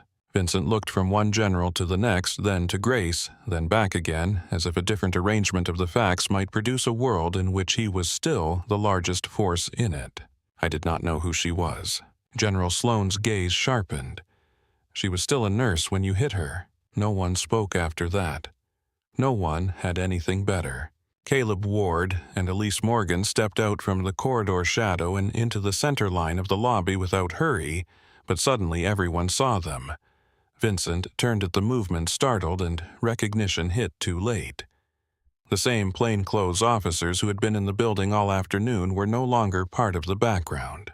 Ward identified himself. Morgan did the same. Vincent stared. "You've been in this hospital all day." Ward answered with a calm that made outrage look childish. "Yes." Mara looked at Ward, then at Grace, then down at her tablet as if it might still offer a path through this. It did not. Vincent tried a new angle. "This is a misunderstanding." General Cross's expression did not alter. "A misunderstanding is a mislabeled chart. A strike is a decision." He let the sentence sit where everyone could hear it. One of the board members finally found enough courage to step forward. It was the silver-haired man, and his face had gone paler than the overhead lights should have allowed. "General," he said to Voss, "we were not informed of any federal status related to this employee." The correction came from Sloan, smooth and immediate. "She is not your employee." The man swallowed. "We were not informed." "You were not cleared to be informed," Sloan replied. "That condition changed when your chief executive officer placed hands on her." Vincent spun toward the board, anger flaring now that they had begun inching away from him in every way that mattered. "Do not stand there as if this is all on me. You wanted this contained. You wanted discipline. You wanted order." The younger board member, who had spent most of the afternoon looking like a man trapped in a meeting that might one day end his career, finally answered him. "We did not tell you to hit a nurse." Vincent's eyes flashed. "I corrected a problem." The front desk clerk inhaled sharply. Someone near the elevators whispered, "My God." Grace remained motionless. No triumph, no visible hurt. The only sign that anything reached her at all was the way her fingers had gone slightly still at her sides. General Voss looked at her, then, not with the impersonal assessment of a commander checking an asset, but with the steadier recognition of someone seeing a person who had worked very hard to disappear. "Major Holloway." Grace's chin lifted by 1 degree. "Do not call me that here." Voss accepted the instruction with the smallest nod. "Grace," he said instead. Something old moved through the way he said it. Not intimacy. History. Vincent heard that too, and rushed toward leverage before it was fully lost. "She just said it herself. She is not active duty. She works for this hospital, which means this remains an internal personnel matter." Ward looked at him for a long moment. Then he said no. Just that, no ornament, no heat. Vincent opened his mouth and Ward continued. The subject's protective directive remained in force. "You breached it.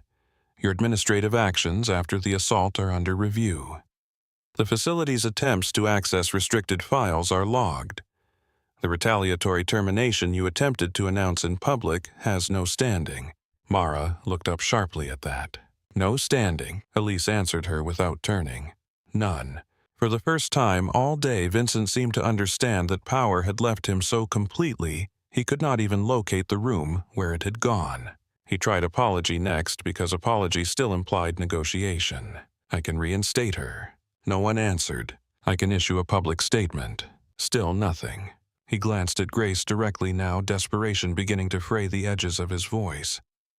"I can make this right." Grace looked at him. There was no hatred in her face. That was worse for him than hatred would have been. "You had the chance to leave me alone and let me work," she said. The quietness of it made several people lower their eyes. Vincent took a step toward her and was stopped immediately when 2 federal security personnel moved from the entrance with clean, economical speed and placed themselves between them. Not threatening, not theatrical, simply final. He blinked, startled more by the ease of the intervention than by its force. General Sloan's gaze never left his face. "Remain where you are." Vincent looked toward the board again, searching for rescue in titles and liability, and the old assumption that money still mattered most in buildings like this. What he found were people beginning to think about statements, counsel distance, and survival. Mara was no longer standing at his shoulder. She had shifted 3 feet away without anyone seeing her do it. The silver-haired board member spoke carefully now, each word selected for future transcripts. "Seabrook Regional Medical Center will cooperate fully." Vincent turned on him. "Do not do this." The man held his ground with obvious effort. "It's already done." The younger board member added, "Effective immediately." "Vincent, you are relieved of executive authority pending investigation." Vincent stared at him as if he had begun speaking another language. "You cannot do that in a lobby." Mara finally spoke, her voice flat with the fatigue of someone who had spent a full day watching denial climb over a cliff. "Actually," she said, "given the circumstances, this is one of the few places everyone can witness that we did." He looked at her, betrayed, as though loyalty were something he had purchased, and only now discovered had an expiration date. Around them, the hospital kept making its ordinary sounds. Phones rang at the information desk. A child somewhere cried once, and then was hushed. The automatic doors opened for a late-arriving family and closed again when they saw the uniforms and slowed instinctively. The strange thing about public collapse was how often the world around it kept doing small, normal things. General Voss turned back to Grace and extended his forearm in a formal gesture of extraction. "Come with us." For the first time, something like open emotion crossed Darlene's face.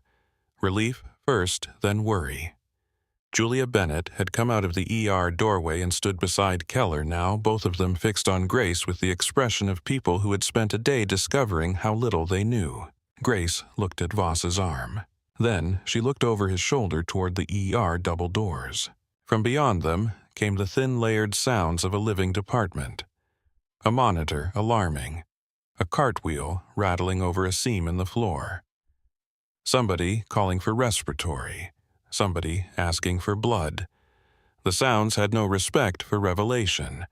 Sick bodies did not wait politely while identities rearranged themselves in public. Grace shook her head. Number? It was not defiance. It was simpler than that. General Sloane's brows moved a fraction. Grace, I'm not leaving my patients. Cross stepped forward one pace. This facility can replace a nurse for one shift. Grace turned her eyes to him and answered with the same calm she had used on overdoses, combative psych holds, and frightened children. They can replace a body in scrubs. They can't replace trust. No one in the lobby had a better line than that. The sentence moved through the room and settled in different places. On Julia, like a rebuke to all the ways she had tried to fight the wrong battle all day. On Darlene, like confirmation of what she had known from the start. On Keller, like a diagnosis he should have reached hours earlier. On the board, like an invoice they had no idea how to pay. General Voss lowered his arm. He did not look offended. He looked as if an expectation had just been confirmed.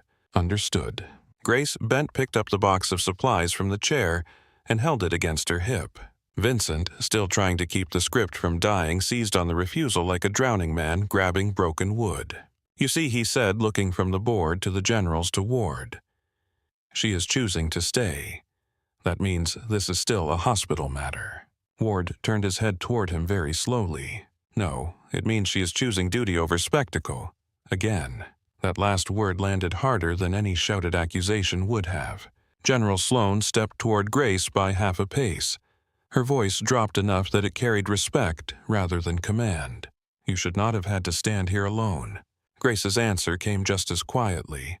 "I wasn't alone." The words were for the people behind her. Darlene, Keller, Julia. Maybe even Ben, who had stepped aside that morning because he still knew how to put a patient above a clipboard. Darlene's throat worked once. She did not trust herself to speak. General Cross glanced toward the ER doors, then back to Voss. A wordless exchange passed between them, one old professional to another. Decision acceptance perimeter. The federal detail shifted accordingly. 2 remained near the front entrance. 2 more positioned themselves where the administration corridor met the lobby. The whole thing happened without spoken instruction. The kind of choreography most civilians never noticed until they were standing inside it. Vincent saw the positions and tried one final time to recover ground through offense. "This is intimidation." Elise Morgan looked at him then, really looked. "No," she said, "this is restraint." That did it. Something in Vincent deflated all at once. Not dignity. He had surrendered that earlier. Something more basic. The assumption that the world would continue arranging itself around his temper because it usually had. 2 members of the federal security team approached him with the same unhurried professionalism they had shown since entering.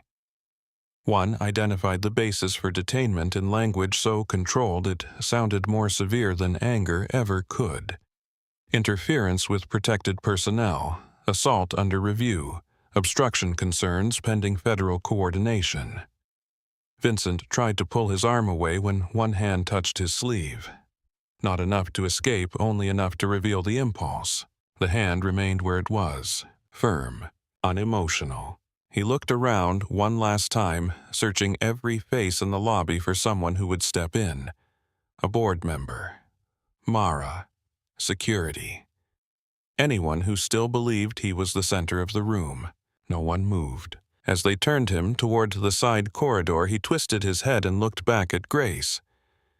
The expression on his face was raw now, stripped of polish, almost childlike in its confusion. "You let me do it," he blurted. "You stood there and let me do it." The accusation was ugly because it wanted to move blame onto the body that had received the strike. Darlene went rigid. Julia made a sound like she might lunge. Keller's jaw tightened until the muscle jumped. Grace raised one hand slightly, not toward Vincent, toward the people behind her. A small movement. Enough. Then she answered him. "I was in a hospital. That was all. Not a speech, not a legal argument, not a performance." The sentence hollowed out his accusation and left it standing there with nothing inside it. He was taken down the side corridor.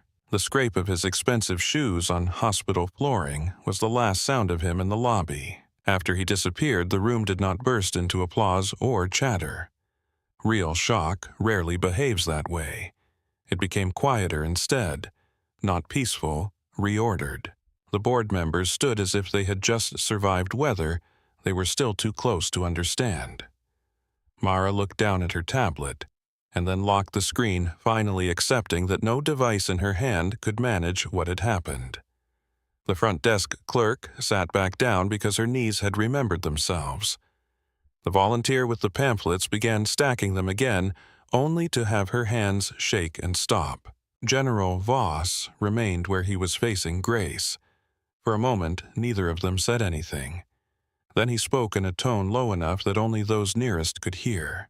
"You were listed as lost." Grace's eyes did not leave his. "I was never lost." "No," Voss said. "You were unfindable."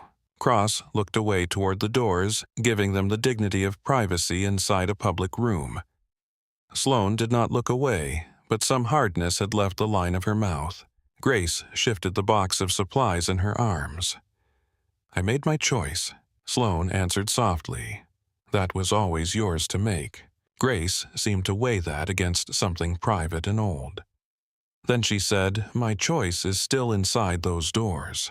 Voss gave one slow nod, then work. It was not permission. It was acknowledgement. Darlene stepped up beside Grace at last, close enough that their shoulders nearly touched. "She won't be alone." Sloane looked at her and measured what she found there. "Good."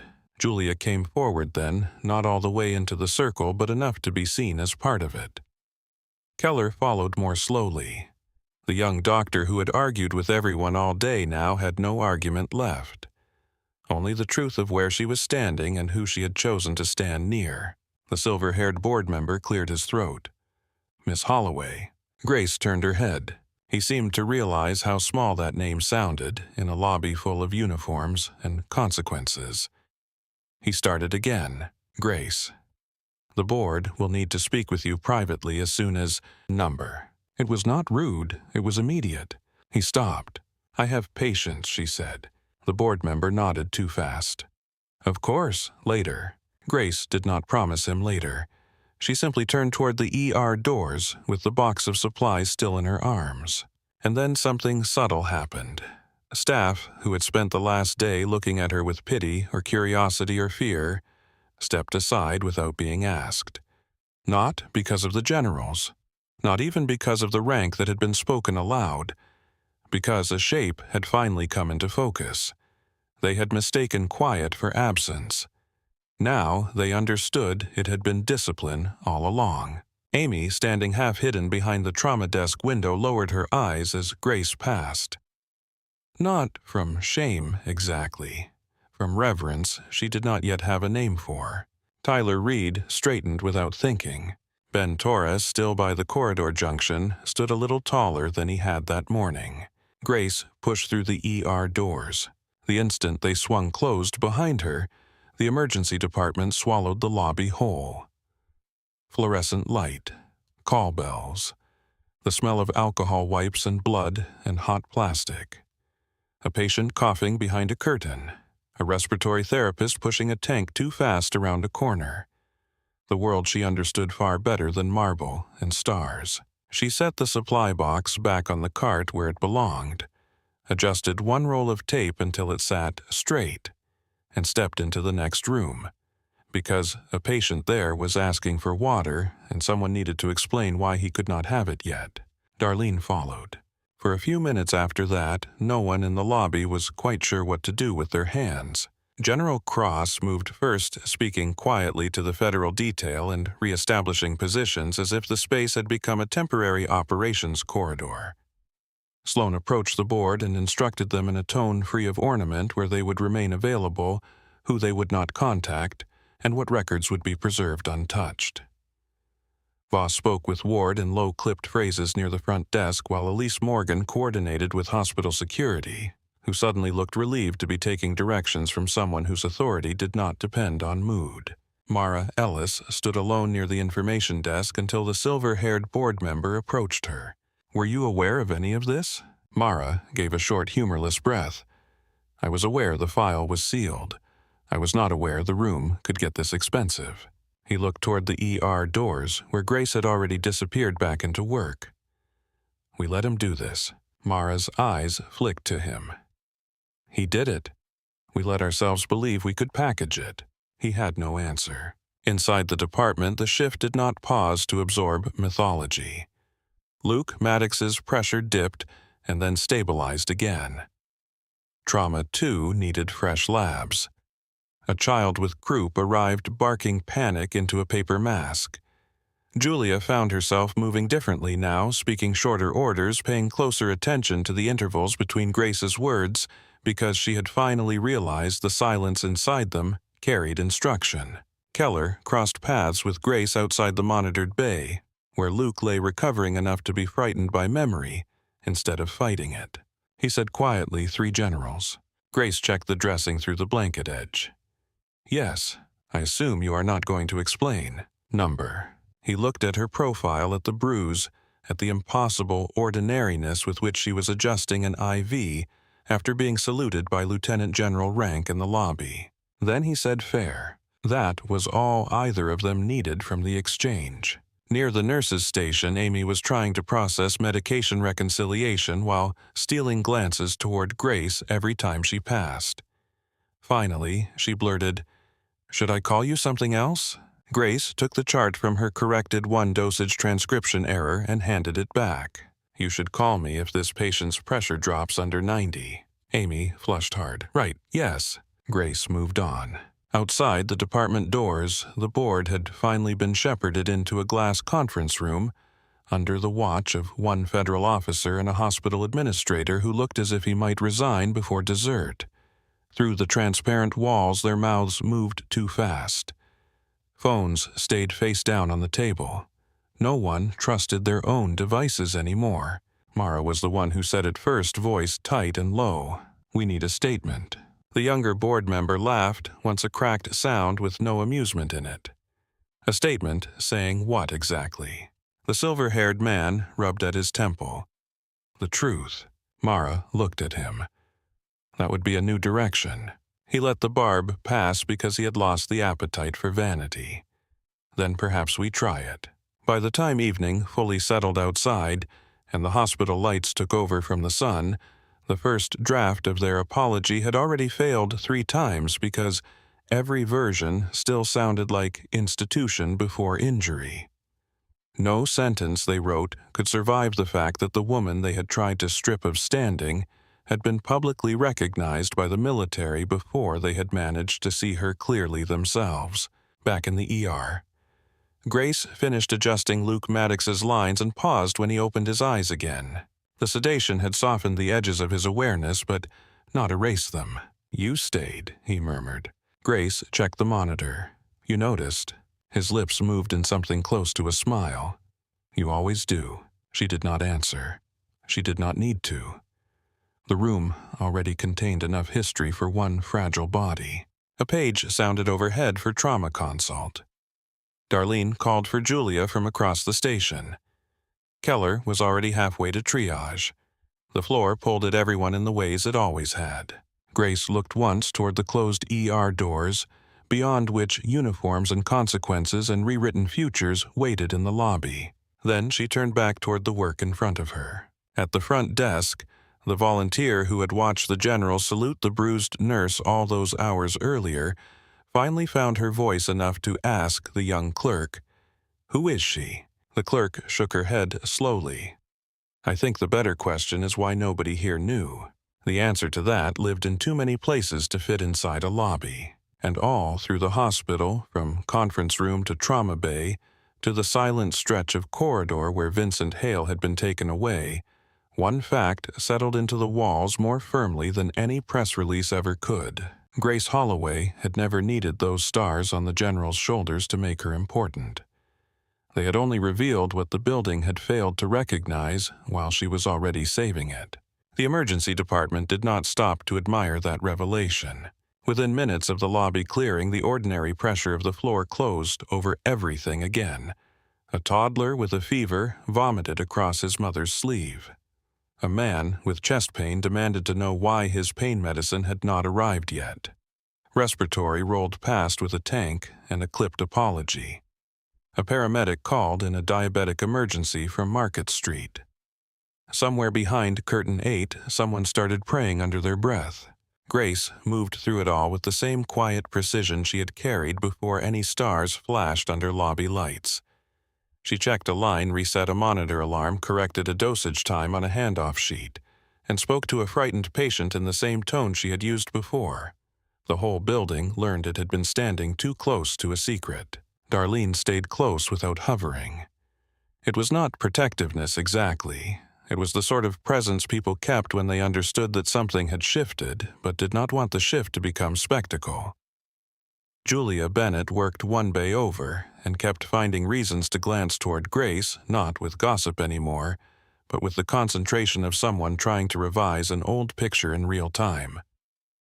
Keller said nothing unless medicine required words. That silence coming from him was a form of respect. An hour later, the board sent for Grace. The request came through an administrator whose tie was too tight and whose forehead looked newly permanent in its shine. He stood at the edge of the nurses' station with both hands clasped in front of him as if he were approaching a difficult animal. The board would like a private meeting, he said. At your earliest convenience. Grace was finishing a chart on a woman who had finally stopped trembling enough to sign her discharge paperwork. She clicked Save, set the chart aside, and looked up. My earliest convenience is 6 minutes. The administrator blinked. 6? Darlene cut in. Take the 6. He nodded too quickly and led them toward a small consult room near triage. Grace went in first. Darlene followed without asking permission and took up a position by the wall. None of the board members objected. There were 4 of them now. The silver-haired chairman, the younger one with the tight jaw, the woman in navy, and another older man from compliance who looked like he had aged visibly since noon. Mara Ellis was there as well, tablet dark in her hands for once. They stood when Grace entered. Too fast, too rehearsed, too guilty. Grace remained standing. The silver-haired chairman spoke first, Miss Holloway. Grace looked at him, and he stopped. Not because she challenged him, because he heard the wrongness of the title in his own mouth. Grace, he corrected. On behalf of Seabrook Regional Medical Center, I want to offer a formal apology for the actions of Vincent Hale and for the institution's failure to protect you afterward. Grace said nothing. The woman in navy went on. Mr. Hale has been removed from his role effective immediately. Interim leadership has already been assigned pending a full investigation. We are cooperating with federal authorities and internal counsel. The younger board member slid a folder across the small table. This includes reinstatement full back pay for all suspended time retention protections, legal support if requested, and an immediate salary increase. Grace did not touch the folder. Mara finally spoke, voice lower than usual, stripped of polish. There is also language for a public statement. It names the assault. It names the retaliation. It names the hospital's failure. Grace's gaze shifted to her for 1 second. Mara held it, then lowered her eyes first. The silver-haired chairman cleared his throat.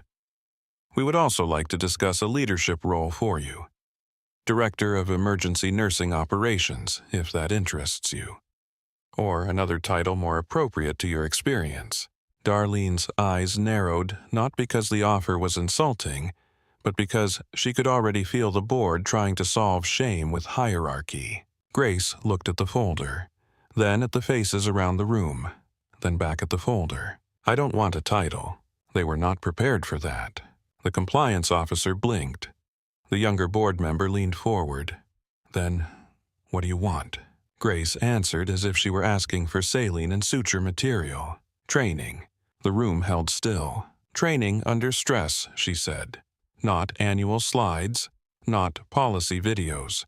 Repetition under pressure. Nurses residents attending security transport registration if they want it. Everyone who touches the current." The chairman glanced at Mara, then back. "We can certainly expand continuing education." "No," Grace said. "You can change how people behave when panic hits. Those are not the same thing." The woman in navy folded her hands. "Tell us what you mean." Grace's voice never rose. It did not have to. "Your staff is afraid. Afraid of patients. Afraid of each other. Afraid of administration. Fear makes hands shake. Fear makes people talk too much, freeze too long, and miss what is directly in front of them. If you want safer rooms, train the fear." The younger board member nodded before she had even finished. "Yes, of course." Grace went on. "I want a zero-delay response to violence against staff. No quiet leave. No administrative wording. No internal stalling while bruises fade. Someone puts hands on a nurse, tech, physician, clerk, transporter, security officer, anybody in this building, and they are removed immediately." The compliance officer shifted in his chair. "There are legal processes to consider." Grace turned her head and looked at him. "So, consider them after the person is safe." No one interrupted after that. "I want mandatory simulation drills every week," she said. "Real drills. Noise, conflicting inputs, bad information, low light, family pressure, combative behavior, blood loss, airway failure, role overlap, security included, not once a quarter, not after committee reviews it for 6 months, every week." The chairman hesitated only because he had been a board chairman long enough to fear anything that sounded expensive. Weekly is a serious commitment. Grace's expression did not change. "So is not letting people die." Darlene felt something hot and satisfied move through her chest and kept her face neutral. The younger board member leaned forward again. "If we agree, would you lead it?" Grace finally picked up the folder, weighed it in one hand without opening it, and set it back down. "I'll teach," she said. "I'll stay in the ER. I'm not moving upstairs. I'm not doing ceremonies. I'm not becoming the face of your repair." The truth of that hit the room harder than the refusal of the title. She was not asking to rise. She was asking them to lower the distance between power and the floor. The woman in navy nodded slowly. "Done." The chairman looked at the others, found no one willing to argue, and added, "Done." Grace gave one short nod. "Good." She turned toward the door. "Grace," Mara said. Grace paused. Mara held the dark tablet against her ribs. "The public statement. Before it goes out, do you want to see it?" Grace thought for a moment. "No. Tell the truth without my help." Then she left. Darlene followed her out, and the board stayed behind the closed door with their folder, their apology, and the uncomfortable realization that the woman they had tried to manage had just assigned them work. That same night, they cleared out an unused education room just off the emergency corridor. It had been a place for vendor lunches, seasonal policy briefings, and the kind of mandatory presentations people sat through while pretending to read email. By midnight, it looked different. Old crash carts were rolled in. A training mannequin with one arm permanently stiff was dragged from storage. 2 portable monitors that still functioned were wired up. A speaker system was set in the corner so alarms could be layered over voices. Darlene found old trauma backboards, IV poles, oxygen tubing, and half a dozen bins of expired but still physically useful supplies. At 1 in the morning, she taped a sheet of printer paper to the door. Stress, drill, mandatory. The first session was held before sunrise because Grace refused to wait for bureaucracy to feel ready. The crowd came in skeptical and half awake. Residents with coffee breath, nurses who had just clocked in and did not yet know whether to resent this. Security officers standing near the back like men attending someone else's problem. Keller came because he was too honest to stay away. Julia came because Fury had finally found a place to be useful. Mercer came because whatever he had seen in Trauma 1 had not let him sleep. Grace stood in the middle of the room in plain scrubs. No badge of rank, no special introduction. Bruise fading at the edges but still visible. She looked at them the way she looked at any room before work began. Assessing. Not judging. Not reassuring. "Find your pulse," she said. A resident blinked. "What?" Now, people shifted. Glanced around. Then fingers began to lift awkwardly to throats and wrists. Grace waited. "Feel it." A few nodded. One security officer muttered, "Sure." "When the room spikes, your pulse spikes first," Grace said. "Then your hands get stupid."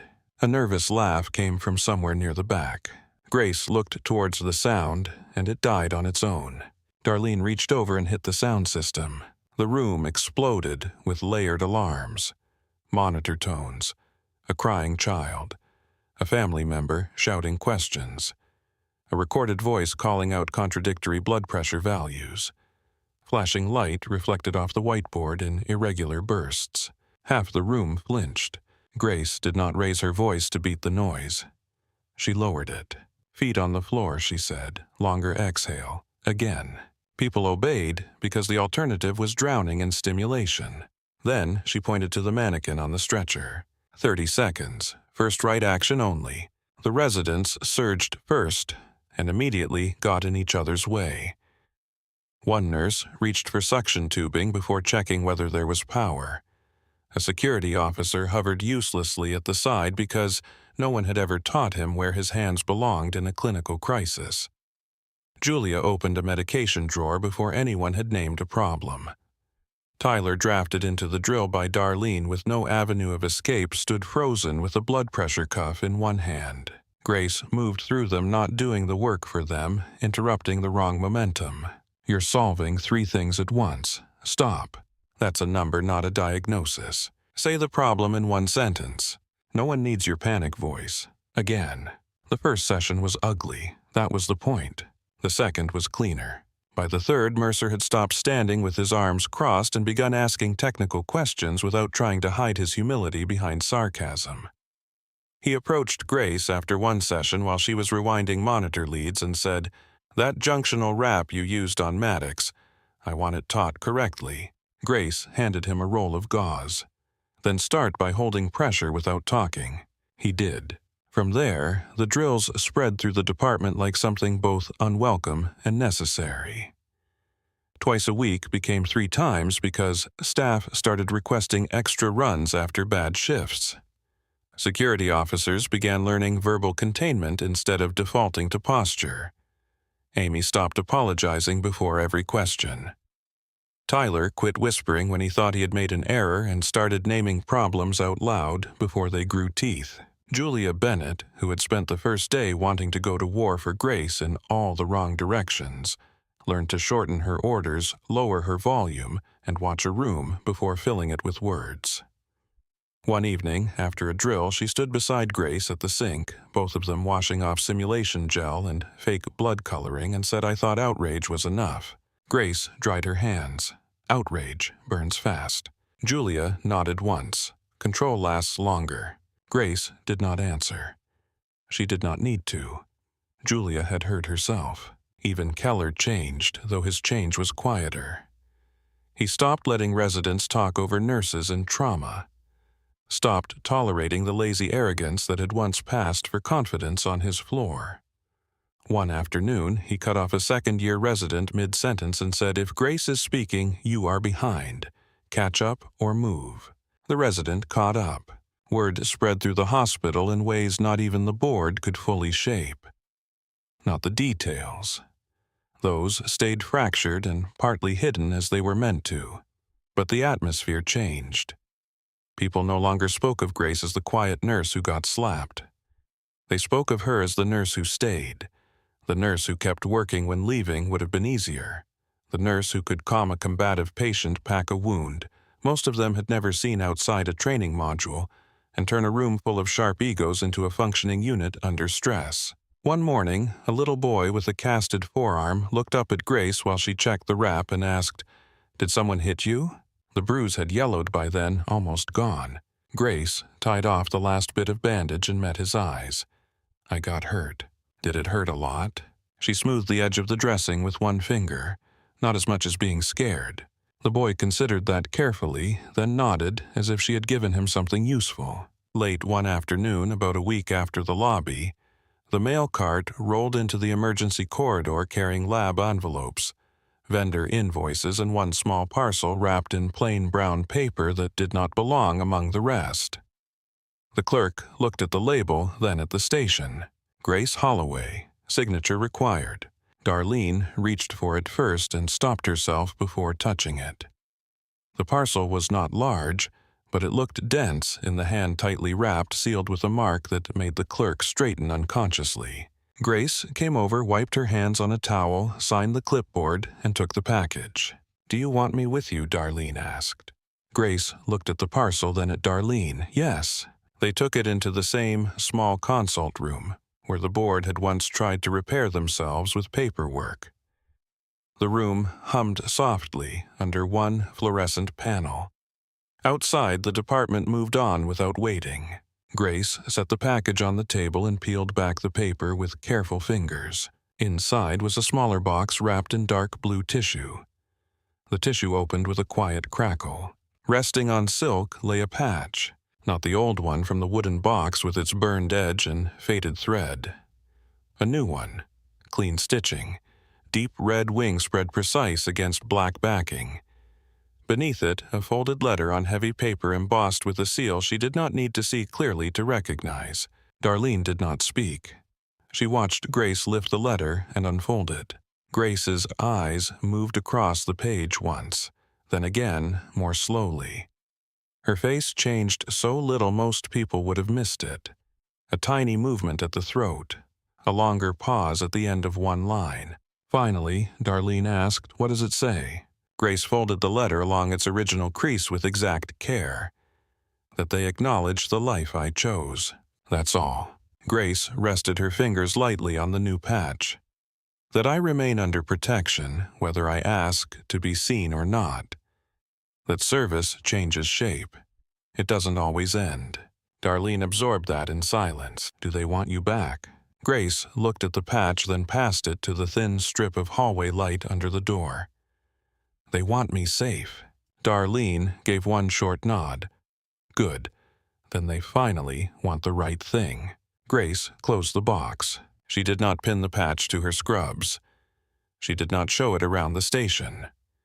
She put it in her locker on the top shelf behind a spare set of gloves and a folded sweatshirt, locked the door, and went back to the floor because Amy needed help with a family that would not stop interrupting triage. That night, after her shift ended, and the hospital lot had gone quiet, except for the occasional headlights sweeping across parked cars, Grace drove home through streets still damp from coastal air. Wilmington was mostly dark by then. Storefronts closed, porch lights glowing soft on old houses. Traffic thin enough that every red light felt like a choice rather than a delay. Her apartment was as spare and still as ever, keys in the dish by the door, shoes lined neatly by the wall, sink empty, no television on, no music. She washed her hands, changed clothes, and stood for a moment in the bedroom with the closet door open. Then she took down the wooden box. The dial turned under her fingers. Click. Inside, the old, scorched patch sat where it always had the silver cross beside it, the faded photograph beneath. Grace placed the new patch next to the old one. Not over it, not replacing it. Beside it, the bright, clean embroidery and the fire-darkened thread made a pair of truths that did not cancel each other out. She slipped the folded letter beneath both patches and rested her palm on the inside of the lid for one long breath before closing the box. Later, standing by the window in the dark with one hand curled around a mug gone lukewarm, she heard rotor wash long before the helicopters came into view. 4 of them black against the night, moving in disciplined formation across the sky above the city. When they passed over Seabrook Regional in the distance, their noses dipped almost imperceptibly, a gesture so brief most of Wilmington never noticed. Grace did. She stood still until the sound thinned into the coast and disappeared. The next morning, she entered through the employee door as she always did. Ben Torres was on post with a fresh badge clipped to his shirt and a posture a little straighter than before. He opened the door before she reached it. "Morning, Grace. Morning, Ben." No clipboard between them now. At the station, Darlene handed her a trauma assignment without preamble. Julia passed over a lab slip and said, "Potassium in room 4 is climbing. I already ordered the repeat." Keller was arguing with EMS over a medication history. Mercer, passing on his way out, held up a roll of gauze and said, "Later today, 5 minutes on that hip wrap, if you have it." Grace took the chart, scanned it once, and nodded. Afternoon. Then she tied back her hair, washed her hands, and stepped into the first room of the day. No announcement, no ceremony. Just the sharp smell of alcohol wipes the hum of lights, the soft fear in a patient's face, and the steady rhythm of work waiting to be done.